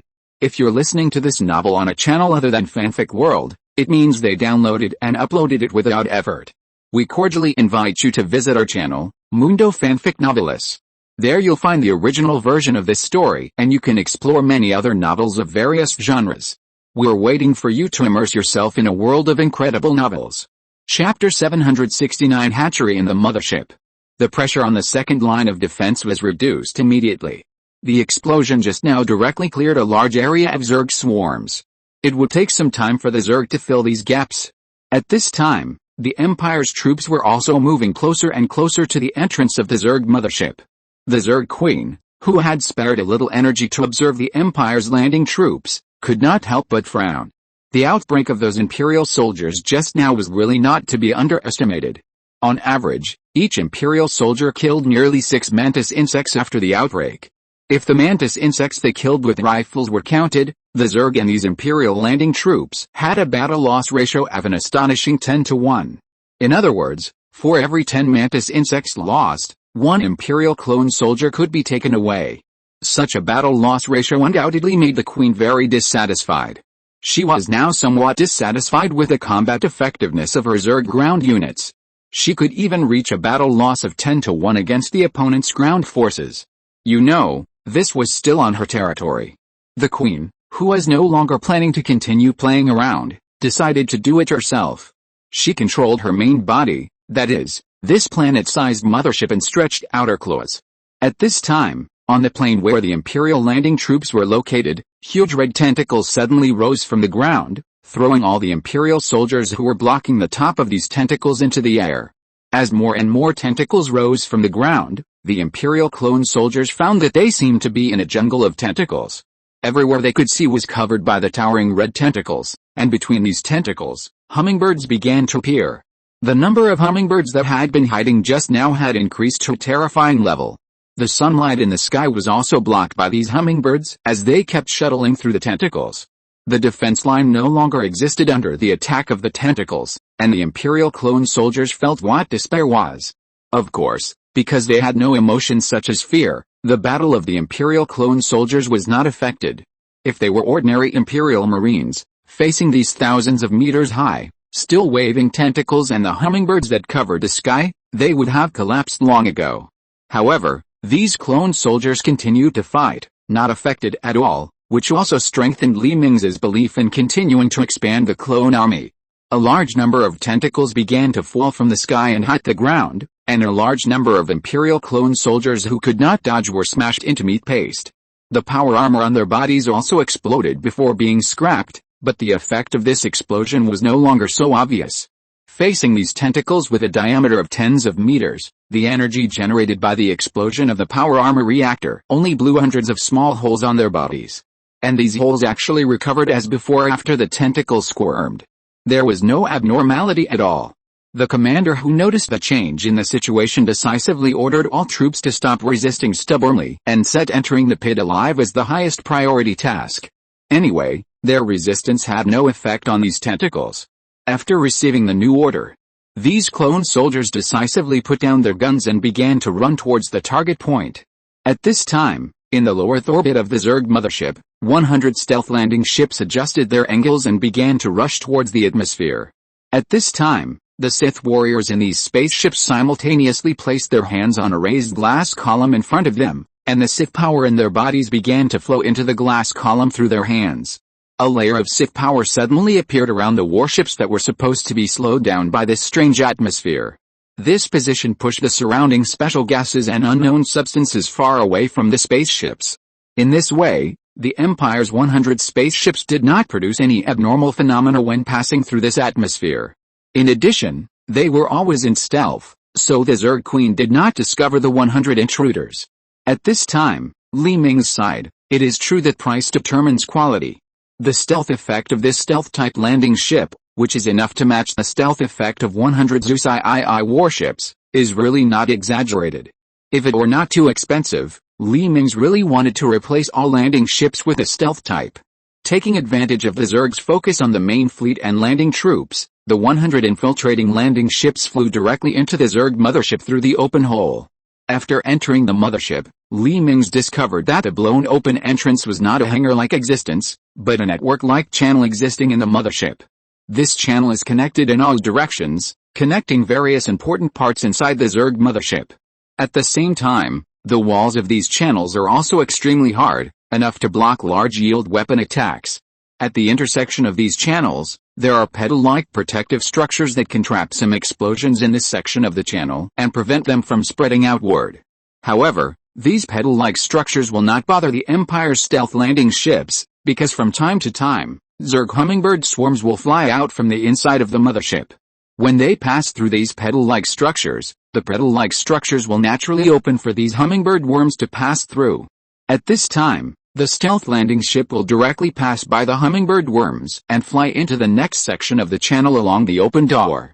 Thanks to the very fast speed of the hummingbird worms, the flight of the Empire's spacecraft basically encountered no obstacles and arrived at the hatchery near the core of the mothership. This hatchery is a completely underground world. Not only can't you see the edge of it, but the height of this hatchery is as high as 10 kilometers. Thick red pillars seem to support the sky. Looking around, there are more than 100 pillars with red unknown substances wrapped around their surfaces. On the ground below, countless insect eggs are clustered and fill the entire ground. On the ceiling are huge red insect eggs with a diameter of thousands of meters. The insect eggs on the ground, which are only a few meters to tens of meters in size, break open from time to time, and hummingbird insects rush into the sky from these insect eggs. After gathering a certain number, this newly formed hummingbird insect swarm will fly to the surrounding passages. If nothing unexpected happens, the giant insect eggs hanging on the ceiling should be the Zerg battleship insects that have not yet hatched. The small insect eggs on the ground are hatching mantis insects or tank insects and other smaller ground troops. The red blood vessels interspersed between the insect eggs should be the existence of transporting nutrients to these insect eggs. Chapter 770 Surrounded. In the invisible landing ship, Li Mingze's voice was directly transmitted to the minds of the Sith warriors through their mental linkers. Your next mission is crucial. I need you to go to the core of this mothership and capture the Zerg Queen alive. According to the intelligence we obtained before, although this mothership can be regarded as the body of the Zerg Queen, there is still its core at its core. If we master this core, it is equivalent to mastering this Zerg. These data were studied based on Xiaoluoluo's body at the time. Yes, sir. Many Sith warriors nodded and responded in unison, and at the same time reached out to organize their equipment. At this time, 100 small aircraft suddenly broke away from the 100 invisible landing ships, and these small aircraft also remained invisible. These aircraft were already filled with antimatter to be used as a precaution. When the Empire's Sith warriors team failed to successfully capture the Queen, the antimatter in these spacecraft would be released and the entire mothership would be completely destroyed. After these spaceships found a place to hide, the hatch under the landing ship slowly opened, and one Sith warrior after another jumped out of the landing ship. It was not that they did not want to continue to move forward on the landing ship, but the passage leading to the core of the mothership could no longer accommodate the spaceship. These 5 or 6 people-wide passages could only barely allow the mantis insects to pass through, not to mention the Imperial aircraft. After 10,000 Sith warriors jumped out of the landing ship, the invisible Sith power lifted their bodies and slowly landed on the ground. The whole process did not cause any sound, and the swarm in the hatchery did not discover this group of uninvited guests. Their attention was all on the Imperial clone soldiers who were fighting fiercely with the swarm outside the passage. In order to break into the interior of the mothership, these clone soldiers had completely given up their lives. After injecting stimulants, batches of clone soldiers rushed towards the swarm of insects blocking the way. In just over 10 minutes, there were less than 1 billion Imperial clone soldiers left, and 90% of them had been lost. Now they were only a few steps away from the open entrance to the passage. They didn't know that while they were desperately trying to attract the attention of the Zerg, the real infiltration force had already sneaked into the core of the mothership. A group of Sith warriors in black power armor moved forward carefully, using their hands to push aside the blood vessels hanging in the passage. The power armor on their bodies was all made of Zin crystal, and the outer layer was plated with dimensional armor. Of course, the cloaking device was also an indispensable ability of these power armors, but these cloaking devices became useless under the sticky blood on the floor of the passage and the mucus dripping from the ceiling from time to time. Even if they activated the cloaking device, the mucus dripping from time to time would expose their figures, so it was better to save energy for the final battle. When these Sith warriors moved forward carefully in the passage, in the blood flowing on the floor behind them, several thumb-sized insects suddenly emerged from the blood. The head structure of these insects was very simple. There was only a huge eyeball. And everything these insects saw had been transmitted to the Mother Queen's mind. Some people may ask why the Queen cannot feel these Sith warriors in her body. For example, no matter how strong you are, you cannot feel the existence of several viruses entering your body. The corners of the Zerg Queen's mouth curved slightly. She did not expect that someone could sneak into the core of her body without being discovered. It seems that the clone army attacking outside and the fleet in the distance are just covering for this infiltrated force. The opponent's purpose is obvious, that is, to capture the thief first. But do you think I am so easy to be caught? The Zerg Queen tapped her anthropomorphic hand on the throne with interest. She still remembered her primary task, to protect the real her from being disturbed by the outside world and to protect her safety. So this group of little bugs must be dealt with outside the core. They must not be allowed to get close to the core of the mothership, the safe cabin. As the Queen Mother's consciousness moved, red lights suddenly lit up in the dark hall around the safety cabin. When these lights began to move, with the help of other lights, it was discovered that these lights were actually the eyes of insects. Hundreds of thousands of high-level Zerg sleeping in the entire hall suddenly woke up from hibernation. As high-level Zerg surrounding the core compartment of the mothership, they knew that there would only be one reason for them to be awakened, that is, the invasion of enemies. When these high-level insects stood up, their 3-meter-tall huge bodies emerged from the cocoons they were buried in. The bone carapace that reflected the faint light was covered with spikes, and the more than 2-meter-long claws gently waved on both sides of their bodies as if they were adapting to the body. The narrowest part of the body is as thick as an adult's waist, and on top of their heads, 8 pairs of compound eyes cover all possible angles. There is also a layer of crystals on the outer layer of the compound eyes, similar to human goggles. The shape of these high-level Zergs is also roughly similar to that of humans. They also have 2 legs and 2 arms. The only difference is that they have a thick tail. When all these high-level Zergs awaken, they rush to the nearest exit. Through these maze-like passages, they will appear in all directions of the Imperial warriors who are advancing. At this time, the Imperial warriors still know nothing about this, and even if they know, they will probably disdain it. As the strongest existence among the Sith warriors of the Empire, second only to Li Mingze's guards, the Sith power of each of them is as endless as the sea. These Sith warriors, carefully selected from the 100 billion Sith warriors of the Empire, not only have the combat skills of Sith warriors, but also have received intensive training for hundreds of years in the Imperial Marines. In addition, they have power armor that is enough to fight a frigate alone. These Sith warriors are confident that they can tear apart any enemy. You must know that their current Sith power can already lift a frigate. Although it is not as good as the masters of His Majesty the Emperor's guards, they believe in themselves. Even if they face a group of tank bugs, these elite Sith warriors will definitely not be in vain. Just when these Sith warriors were halfway through the passage, suddenly a large amount of vibration came from all directions along the walls of the passage. Along with these vibrations, there were also meaningless roars. Chapter 771, Battle Outside the Core. The Sith warriors who noticed the abnormality directly drew out the beam energy blades they carried with them.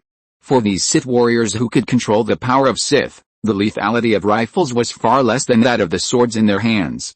After dozens of seconds, the vibration suddenly disappeared, and the entire passage became quiet again. However, the Sith warriors did not dare to be careless at all.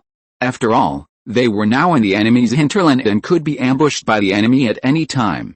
And the vibration just now, if nothing unexpected happened, should be coming towards their position. Now the enemy suddenly stopped making any sound, and must be waiting for the best time to come, such as the moment when they relax their vigilance. Suddenly, The passage where everyone was standing had a crack in the middle. As the crack continued to expand, the passage had a tendency to split in half. And below the crack, a hall with a smooth surface appeared in front of everyone. When the crack in the middle of the passage expanded to a certain extent, the wall of the passage suddenly bulged outward, and the people who had lost their foothold could only use the beam energy sword to insert into these walls. But the beam energy sword has a high temperature. Even if they inserted the sword into the wall horizontally, as the beam energy sword continued to release energy, the walls were gradually melted. The Sith warriors began to fall down little by little. Of course, Sith warriors can fly, but flying into the air under such a strange situation will undoubtedly put themselves in a more dangerous situation. It is better to cling to the wall. But the Zerg Queen will definitely not let them do what they want. The wall they are clinging to began to shake violently, and many warriors on the wall were shaken into the air. Unexpectedly, these thrown Sith warriors flew back to the wall again, just unwilling to fall into the arena prepared by the Queen for them. Make trouble. The Queen frowned and helplessly controlled the floor to rise until it was parallel to the original height of the ground in the passage. In this way, the originally open passage was transformed into a spacious hall. And the area of the hall is still expanding as the walls of the passage expand to both sides. What the hell? The leading Sith warrior looked at the gradually brightening hall and said in disbelief. The hall, which could only be seen by the images synthesized by the scanning device, actually had crystals flashing white light on the top. In less than 5 minutes, the entire hall was finally shaped into a circle. The entrances and exits at both ends of the passage had long disappeared, and there was no entrance or exit in the entire hall. Everyone looked around and could only force their way out of the secret passage by breaking through the wall. Fortunately, they still remembered the general direction of the core, otherwise they would definitely get lost inside the mothership where the positioning device could not be used. At this moment, the walls around the hall suddenly cracked open with holes as wide as 3 people, and ferocious high-level Zergs walked out of these holes. In just a few seconds, the Sith warriors were surrounded by these high-level Zergs. Kill. The leading Sith warrior took the lead, raised the beam energy blade in his hand, and rushed towards a high-level Zerg like a gust of wind. As if the start button was pressed. The other Sith warriors also raised the beam energy blades in their hands, and rushed towards these high-level Zergs. Before the two sides met, the Sith warriors took the lead in using their trump cards, using the power of Sith to trap the high-level Zerg that rushed over, intending to crush it completely. However, at this moment, many Sith warriors suddenly felt that the Sith power they controlled had disappeared. They could no longer feel the existence of the Sith power outside. And those trapped high-level Zerg just paused and rushed over again. This is impossible. Where is our Sith power? A Sith warrior looked at his hands in disbelief. You know, this is the Sith power he has practiced after hundreds of years of painstaking meditation. The Zerg Queen on the other side snorted twice. After fighting with the Sith Alliance for so many years, she has already mastered the technology and means of the Sith Alliance. After devouring many Sith warriors, the Zerg has mastered the ability to shield the Sith power in a small area, and the high-level Zerg have mastered the application of the Sith power. When this group of Sith warriors was just discovered, the Queen sensed the strong breath of Sith power on them. The Imperial warriors who lost the power of Sith could only rely on the beam energy blades for close combat. One Sith warrior after another began to swing the beam energy blades in their hands and slash at the advanced Zerg. The advanced Zerg were not to be outdone. Although the bone blades in their hands were not as lethal as the beam energy blades, they had specially strengthened their energy resistance and would not be destroyed by the beam energy blades of the Empire at all. With these bone blades, the advanced Zerg could easily resist the attacks of the Imperial warriors. The power contained in the bodies of the advanced Zerg was comparable to that of the Imperial warriors wearing power armor. However, the defense of the power armor of the Imperial warriors was much stronger than that of these advanced Zerg. After all, their biological carapaces could not compare to dimensional armor and crystal armor. But, the number of advanced Zerg was 10 times that of the Imperial warriors. And they could use the power of Sith. The first batch of Zerg that rushed up directly launched the power of Sith against the Imperial warriors. The power of Sith of these Zerg was not mastered deeply, but it was enough to blow a person away. The Sith warriors who were hit were thrown out one after another. Now these warriors know how their enemies felt when they were thrown out by themselves. However, they couldn't figure out why they couldn't use the power of the Sith, but these bugs could use it? The Zerg didn't give these Sith warriors time to think. and rushed towards the thrown Imperial warriors with bone blades. The bone blades in their hands slashed down at the Imperial warriors in the air. The Imperial warriors who could only use the beam energy blades in their hands to block were directly chopped into the ground. The huge force was transmitted into the power armor along the energy blades, embedding the power armor into the floor. Fortunately, this force did not cause any harm to the hard power armor. The Imperial warriors on the ground jumped up directly, stabbed the beam energy blades in their hands at the advanced Zerg, and pulled out the portable hand cannons on their waists. These hand cannons are advanced goods.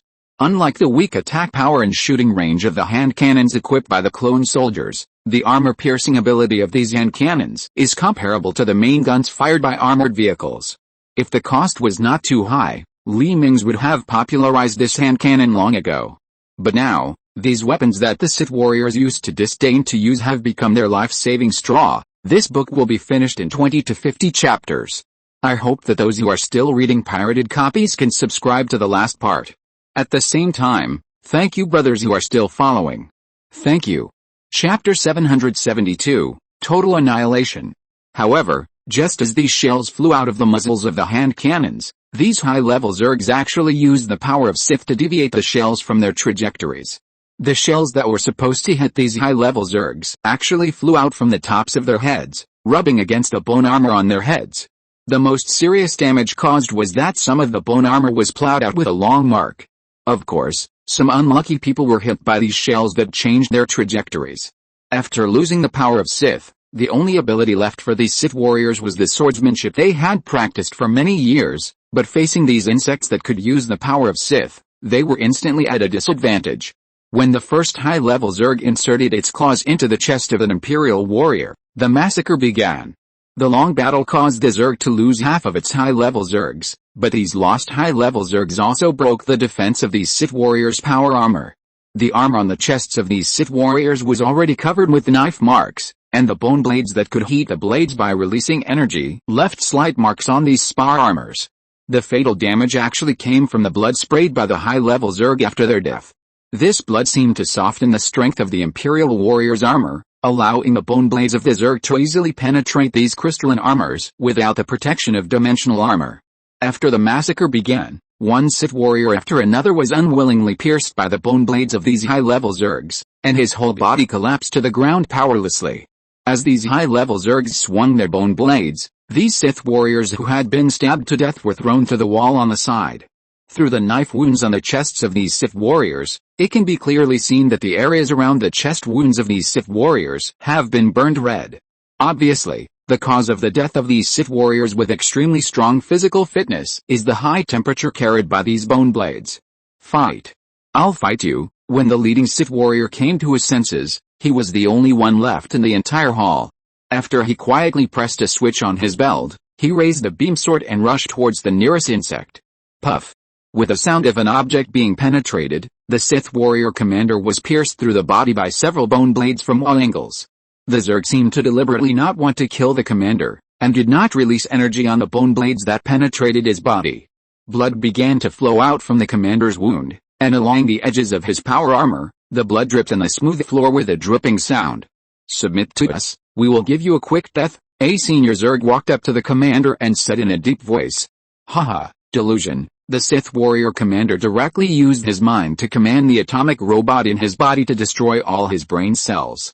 In just a moment, the Sith warrior lost his life and his head tilted to the side. The senior Zerg came to him with dissatisfaction and stretched the bone blade in front of the warrior's helmet.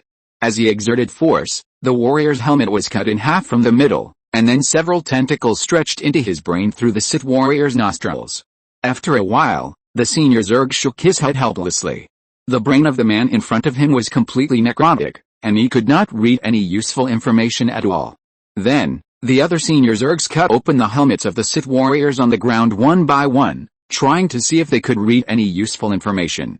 Unfortunately, the brains of these Sith warriors seemed to be destroyed after their death, and these insects did not get any information about the Sith Empire at all. At this time, the spacecraft ambushed in various parts of the mothership received the last signal sent back by the Sith warrior commander. The containers that bound the antimatter in the spacecraft all opened their positions and sprayed the antimatter of the entire spacecraft out of the ship. What a pity, I was still thinking about capturing the Zerg Queen alive for research. Li Mingze looked at the spacecraft logo's flashing red skulls on the screen and shook his head regretfully.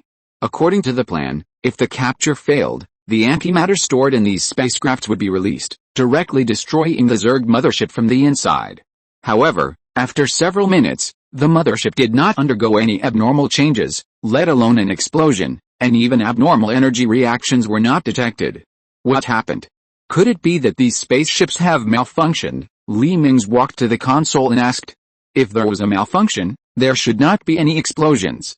After all, the Empire launched 100 spaceships equipped with antimatter. Even if one spaceship had a malfunction, the other spaceships should have released antimatter as planned. Could it be that the Zerg have captured these spaceships? Your Majesty, our spaceship signal is still in place, and all data are still normal, but for some reason, our antimatter just doesn't annihilate with positive matter to release energy. These antimatter are still floating in the air, an officer said as he transferred a video footage from a spaceship to the large screen in the center of the command center. On the outside of a spaceship, hundreds of black spherical water droplets were floating in the air like ink. These water droplets were antimatter that could destroy stars. But these antimatter floated in the air inside the mothership hatchery like harmless people and animals. There was no sign of any reaction at all. What's going on? Check it out immediately, Li Mingze shouted with a frown. If the Zerg can change the properties of antimatter, then the Empire will be in danger. Since the Empire was able to extract antimatter on a large scale, antimatter has become the Empire's most common weapon. Whether it is the soldiers' grenades, large-caliber rifles or naval guns, the Empire uses antimatter as the core. Not to mention that the main weapons of all the Empire's warships are currently loaded with a large amount of antimatter. Once antimatter no longer reacts with positive matter to release energy as it did before, the power of the Empire's weapons will undoubtedly drop by 90% overnight. Some weapons will even become scrap metal. Ha ha ha, you ignorant humans, do you think that all the defense devices we prepared for the mothership are just for show? Do you think that being able to enter the surface of the mothership directly is a loophole in our defense system? Let me tell you, in the area surrounded by our mothership, antimatter will not be able to react at all, and the antimatter ammunition you are proud of will become waste. Ha ha ha, the figure of the Zerg Queen suddenly appeared on the screen in the middle of the Empire's headquarters. Chapter 773 Secret Weapon. Your Majesty, the enemy has hacked into our communication channel. An officer looked up with a pale face. It is fatal for any civilization to be forced to invade the communication channel by the enemy during the battle. Fortunately, the command of the Imperial fleet is now completely dependent on the mental network, and the communication between warships is more inclined to data transmission. Losing communication between fleets may reduce combat efficiency, but it will never affect the integrity of the fleet and the issuance of command orders. Since you have been fighting the Sith Alliance for so long, you should not know that our Sith Empire will never leave a backhand. Li Mingze sneered and directly shut down the communication system of all warships remotely. Seeing the screen turn dark, the Zerg Queen frowned. What did the Emperor of the Sith Empire mean? Did they have a backhand that they didn't take out? But she thought about it carefully and didn't remember what she had missed. So is the Emperor of the Sith Empire bluffing? The Queen Mother touched her chin and fell into deep thought. At this time, Li Mingze in the Imperial Palace pressed a button on the armrest of the seat under him. His chair began to circle and sink under the ground. Under the ground was a terminal of a virtual device. When he put on the helmet of the virtual device, the signal was sent to the space station next to the space-time channel through the signal station of the ring world. Then the space station, as a transfer station, transmitted the signal through cables to the other end of the space-time channel, and then transmitted it to the Imperial fleet that was fighting. Below the Zerg mothership hatchery, through a long passage, in a circular hall with a diameter of several thousand meters, there was a spherical tissue beating like a heart in the middle. This spherical tissue was connected to the surrounding walls through dozens of extremely thick blood vessels, and its body was as large as 1 kilometer. Next to this spherical tissue, nearly 10,000 corpses of Imperial warriors were quietly suspended in the air. Tens of thousands of slender tentacles extended from this spherical tissue and reached into the brains of these Imperial warriors. This spherical tissue is the core of this mothership, which was also the location that the Zerg Queen wanted to protect. However, this spherical core looks ordinary, but in fact, it has a defense power far beyond the shell of the mothership. It can absorb any form of energy attack and convert physical attacks into energy. The absorbed energy is transmitted to the entire mothership through the surrounding blood vessels. In other words, whether you roast it with fire or chop it with a knife, you can't hurt the core of the mothership at all, and all attacks will be converted. It is for this reason that the Queen Mother safely threw 10,000 bodies that had been looted next to the mothership core. These Sith warriors have been stripped clean, and there are no man-made objects on all the bodies. Even the robots in their bodies have been ensured to be dead. It is hoped that the mothership core will integrate these Imperial warriors' brains that have become a massive paste and analyze some intelligence about the Empire. After all, the Empire now has only one fleet in front of them. By integrating the broken brain cell genes of tens of thousands of people, they have reassembled arrays of intelligence, including the composition, number and equipment of the Imperial Sith warriors. As long as they continue, sooner or later, the memories in the minds of these Sith warriors will be deciphered. Suddenly, an invisible wave was transmitted into the bodies of these corpses along the mental linker. Although these corpses have lost their brains, their nerves can still be used. The signal spread throughout the bodies of these corpses through nerve pulses, and the atomic robots disguised as body cells hidden in the bone marrow began to split and reorganize on the spot. The surrounding cells that were still intact were drilled into by the atomic robots one by one, and instantly turned black. Then, these black cells actually regained their activity and began to continuously split and devour other surrounding cells. For several minutes, except for the cells in the brain position of this corpse, all the cells in its body had turned into special black cells. This situation happened to all the Imperial warriors, but the Zerg Queen, who did not pay attention to these Imperial warriors, did not notice this change at all. When all the Imperial warriors had completed the transformation and their skins were peeled off, revealing the dark bodies inside, even if the Zerg Queen found it, it was too late. These corpses separated their torsos and brains from the neck, and all the bodies flew in one direction. Anyone who sees this scene will have their scalp tingling, but Li Mingze does not intend to let anyone other than the Zerg see this scene. Once these people see this scene, Li Mingze estimates that they will not be able to sleep peacefully. After all, they also have atomic robots in their bodies. Every citizen of the Empire will be injected with atomic robots to prevent diseases and strengthen the body. If they see it, they will undoubtedly doubt whether they are likely to become such a monster at any time.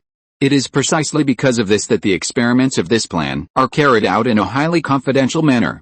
Except for Tianyi and Eva, the two scientists who personally presided over the research, no one has access to this research. This plan was originally used to suppress riots if a large-scale rebellion occurred in the Empire, but it was unexpectedly used today. These corpses flew a distance in the air and collided with each other. When they collided, these corpses did not bounce off as expected, but stuck together like glue. Gradually, these corpses began to melt, and 10,000 corpses began to merge into one. It only took 1 minute for the large corpse ball composed of 10,000 corpses to completely turn into a black sphere. And the sphere was still shrinking. Li Mingze knew that this shrinkage was to send out the useless space and useless tissues in the sphere, so that the next thing to be formed would be more solid. A few minutes later, when the high-level Zerg arrived, the sphere was only a few dozen meters high, and its surface had turned into a dark hard shell. Then, the sphere began to slowly deform, and countless tentacles covered with spikes stretched out from the sphere and entangled together. Soon a human figure appeared in the air. This human figure looked down on all the high-level Zerg like a demon god. Its originally smooth head began to show human facial features, and a set of angular armor appeared on its body. Chapter 774 Reunion. To middle school, Li Mingze touched his chin and felt a little embarrassed. He used his mind to control the monster called aggregate, composed of countless flesh and blood, to turn into a sphere again. However, hundreds of tentacles were still flying outside the sphere. This form was the most suitable form for fighting. After all, the movement of aggregates did not require the use of legs and feet. When the aggregate was formed, the Zerg Queen suddenly felt a strong sense of crisis. No, the Zerg Queen watched the aggregate insert all its tentacles into the core of the mothership. The many high-level Zergs watching outside were helpless. In order to protect the body in the core, the Zerg Queen did not give these high-level Zerg permission to enter here. But she did not expect that she actually sent the enemy into the core of the mothership. Now the only thing she can rely on is the mothership core's own defense mechanism. However, before the mothership core began to defend itself, the figure of the aggregate disappeared outside the core. The polymer that relied on the atomic robot to generate a transmission device in its body directly converted 98% of its body tissue into energy and provided it to the transmission device. Then it transmitted the remaining 2% of its body into the sarcoma in front of it with a diameter of 1 kilometer. When the transmission was over, the polymer was only the size of a normal person. After turning into human form again, the facial features of the polymer began to emerge, and it was Li Mingze's face. Li Mingze twisted his neck to get familiar with this new body and began to look around. He reappeared in a huge room. The floor and ceiling of the room were made of hard black carapaces, and the floor and ceiling also released a faint red light. This room obviously also applied space folding technology. The area he estimated was dozens of square kilometers, which was completely inconsistent with the volume of the spherical tissue he saw outside. In the center of this room, a 3-person high meat cocoon was constantly squirming, and a large amount of liquid was transported into the meat cocoon through the pipe connecting the meat cocoon. Li Mingze flicked his hand lightly, and an alloy knife stretched out from his body. The sharp alloy blade even began to heat up and emitted a bright red light. Queen Mother, if you surrender to me now, I can still give you a chance to live. As long as you cooperate with our experiments and battles, everything will be fine. Li Mingze walked towards the meat cocoon with a long knife, and spoke loudly to seduce. Logically speaking, the Zerg Queen Mother should have reacted when the enemy entered the place where the core of the body was with weapons, but Li Mingze did not receive any response. He did not know that the Queen Mother actually wanted to know what happened in the core of the mothership, but her authority could not affect the core, so even if she was anxious, she could only stare blankly outside. Li Mingze, who did not receive a response, stood in front of the meat cocoon, raised his head slightly, looked up at the meat cocoon hanging on the ceiling, and shook his head. With the force of his legs, Li Mingze jumped into the air, and the long knife in his hand also inserted into the outer shell of the meat cocoon. A sound of an object being poked open was heard. As Li Mingze's body continued to fall, the long knife that had been inserted into the flesh cocoon cut a long cut on the surface of the flesh cocoon. Suddenly, the flesh cocoon squirmed, and Li Mingze quickly retreated several meters away and nervously guarded against it, in case it suddenly ejected something terrible. As the flesh cocoon squirmed, a smooth body was spit out from the flesh cocoon and fell to the floor. Although the surface of the flesh was covered with light red mucus, the body under the mucus was bumpy. It seemed that it should be a woman with a good figure. The only thing that somewhat destroyed her beauty was her big bald head. Cough, cough, cough. The woman lying on the ground coughed softly. Li Mingze raised the long knife in his hand to his chest and slowly approached the woman who was spit out by the flesh cocoon. How long have I slept? Who threw this girl on the floor? A resentful voice came from the woman, and the bald woman slowly raised her head. The first thing she saw was Li Mingze's simulated metal boots, which shocked the woman. She didn't leave any boots in this room before she fell asleep. It was even more impossible for her swarm to wear boots. In other words, her base camp was breached? She was captured? All kinds of thoughts instantly rose to her mind. I surrender. The woman raised her hands and stood up very straightforwardly. At the same time, several pieces of bone armor emerged from her body and wrapped up the key parts of her body. But when she saw the face of the invader in front of her clearly, she couldn't say all the words she had prepared. Your Majesty, Charlotte, both of them looked at each other in disbelief. Li Mingze didn't expect that Charlotte, who was rejected by the universe at that time, actually ran to the main universe. Doesn't it mean that the Zerg that had chased him away was his own people? In order to prevent his own people, the Empire worked hard to develop and then beat his own people, and finally was chased to another universe by his own people. When he developed and came back to take revenge, he finally found that the enemy was his own people. This is all too comical. Xiaoluoluo was stunned because the person standing opposite her turned out to be the Emperor of the Sith Empire. You don't recognize me? Li Mingze was a little surprised, but then he suddenly remembered that Xiaoluoluo didn't know that his true identity was the Emperor of the Empire before he was rejected by the universe. Although his appearance when he was still Li Zhangyang was not very different from now, and many details were very similar, after all, they were still two people, so it was normal for Xiaoluoluo not to recognize him. Ahem, I am actually Li Zhangyang, and things are a little complicated. We'll talk about it later. Li Mingze coughed twice in embarrassment. After all, it was his fault to have kept it a secret from Xiaoluoluo. You are Li Zhangyang? No, could it be that you were reborn as the Emperor of our empire, Xiaoluoluo's expression suddenly changed, and he came up carefully and said in Li Mingze's ear, "You better be careful, if we are exposed, we will be finished." Xiaoluoluo patted Li Mingze's body nervously and said, "Well, how should I put it? I am both Li Zhangyang and Li Mingze. Both of them are me." Li Mingze touched his nose and began to think about how to explain. At this moment, a blade emitting red light suddenly pierced through the wall of the hall. And then the blade cut out the shape of a door on the wall. Chapter 775, New Book of Super Rules arrived. Several wounded clone soldiers of the Empire kicked open the bone deck cut on the wall and rushed into the room.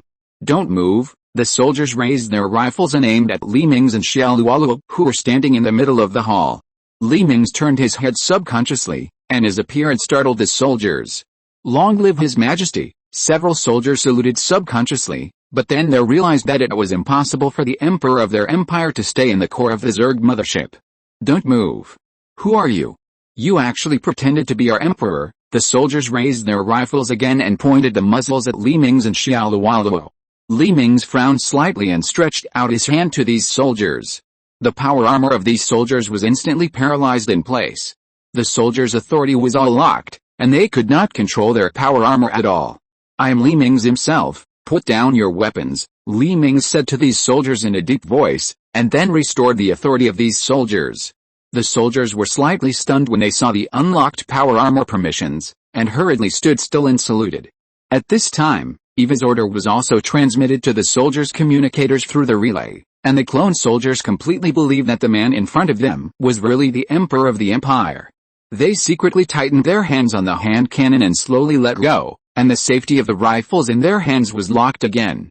However, at this time, because the stability of the space had been destroyed, the entrance that was forced to open was not the entrance and exit set by the space folding device, and the entire space began to collapse from the inside outward. Seeing that the meat cocoon was being swallowed by the collapsed space, Li Mingze pulled up Xiaoluoluo's hand and ran towards the entrance and exit cut by the soldiers.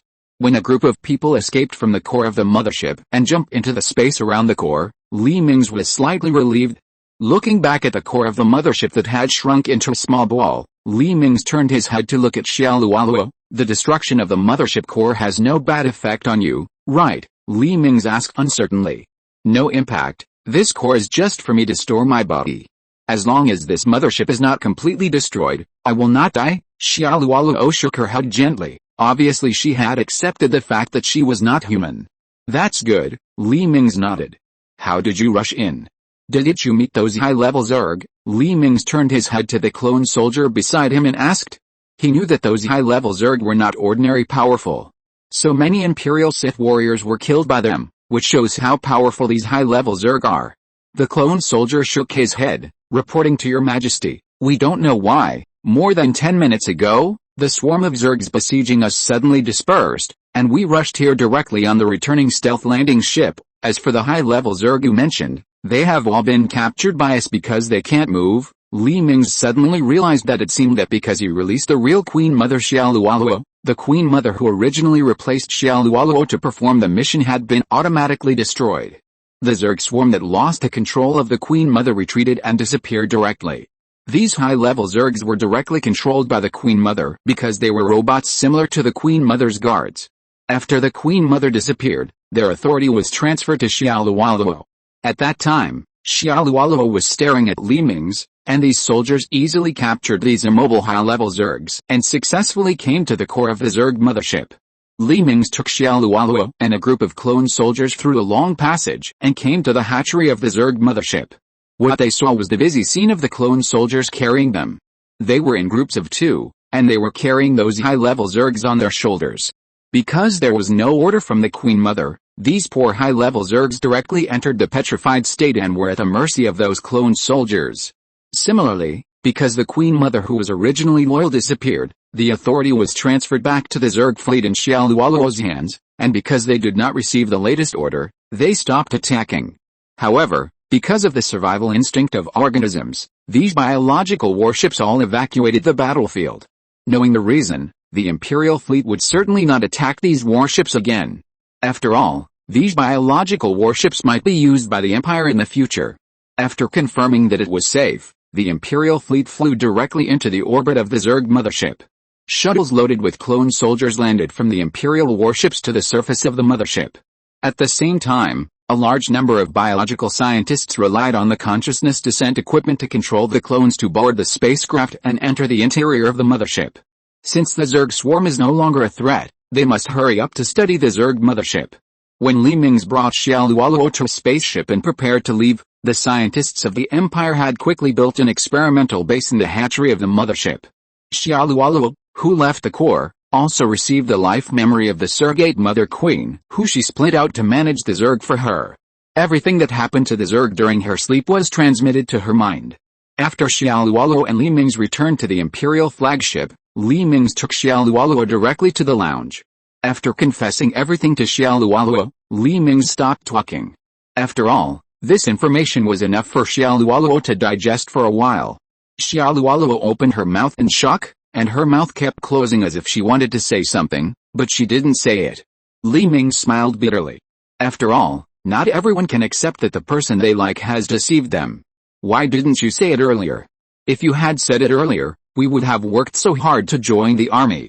It would have been much better if we had just gone to the palace to eat delicious food and drink spicy drinks. Unexpectedly, Xia Luoluo rolled her eyes and complained. Although she couldn't accept this kind of thing, many female novels are like this. What about the Emperor's young master pretending to be an ordinary person and talking about love with a heroine? What about the domineering president pretending to be a normal person and talking about love with a heroine? Aren't these all very common routines? It's completely acceptable.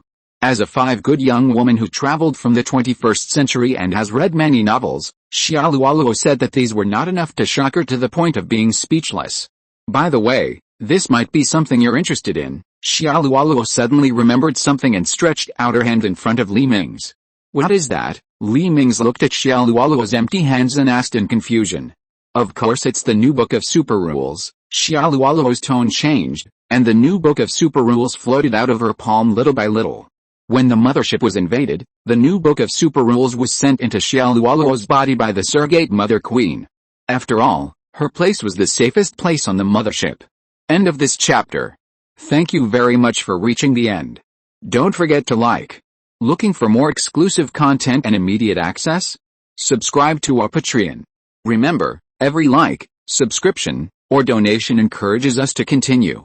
Thanks to everyone. See you in the next video.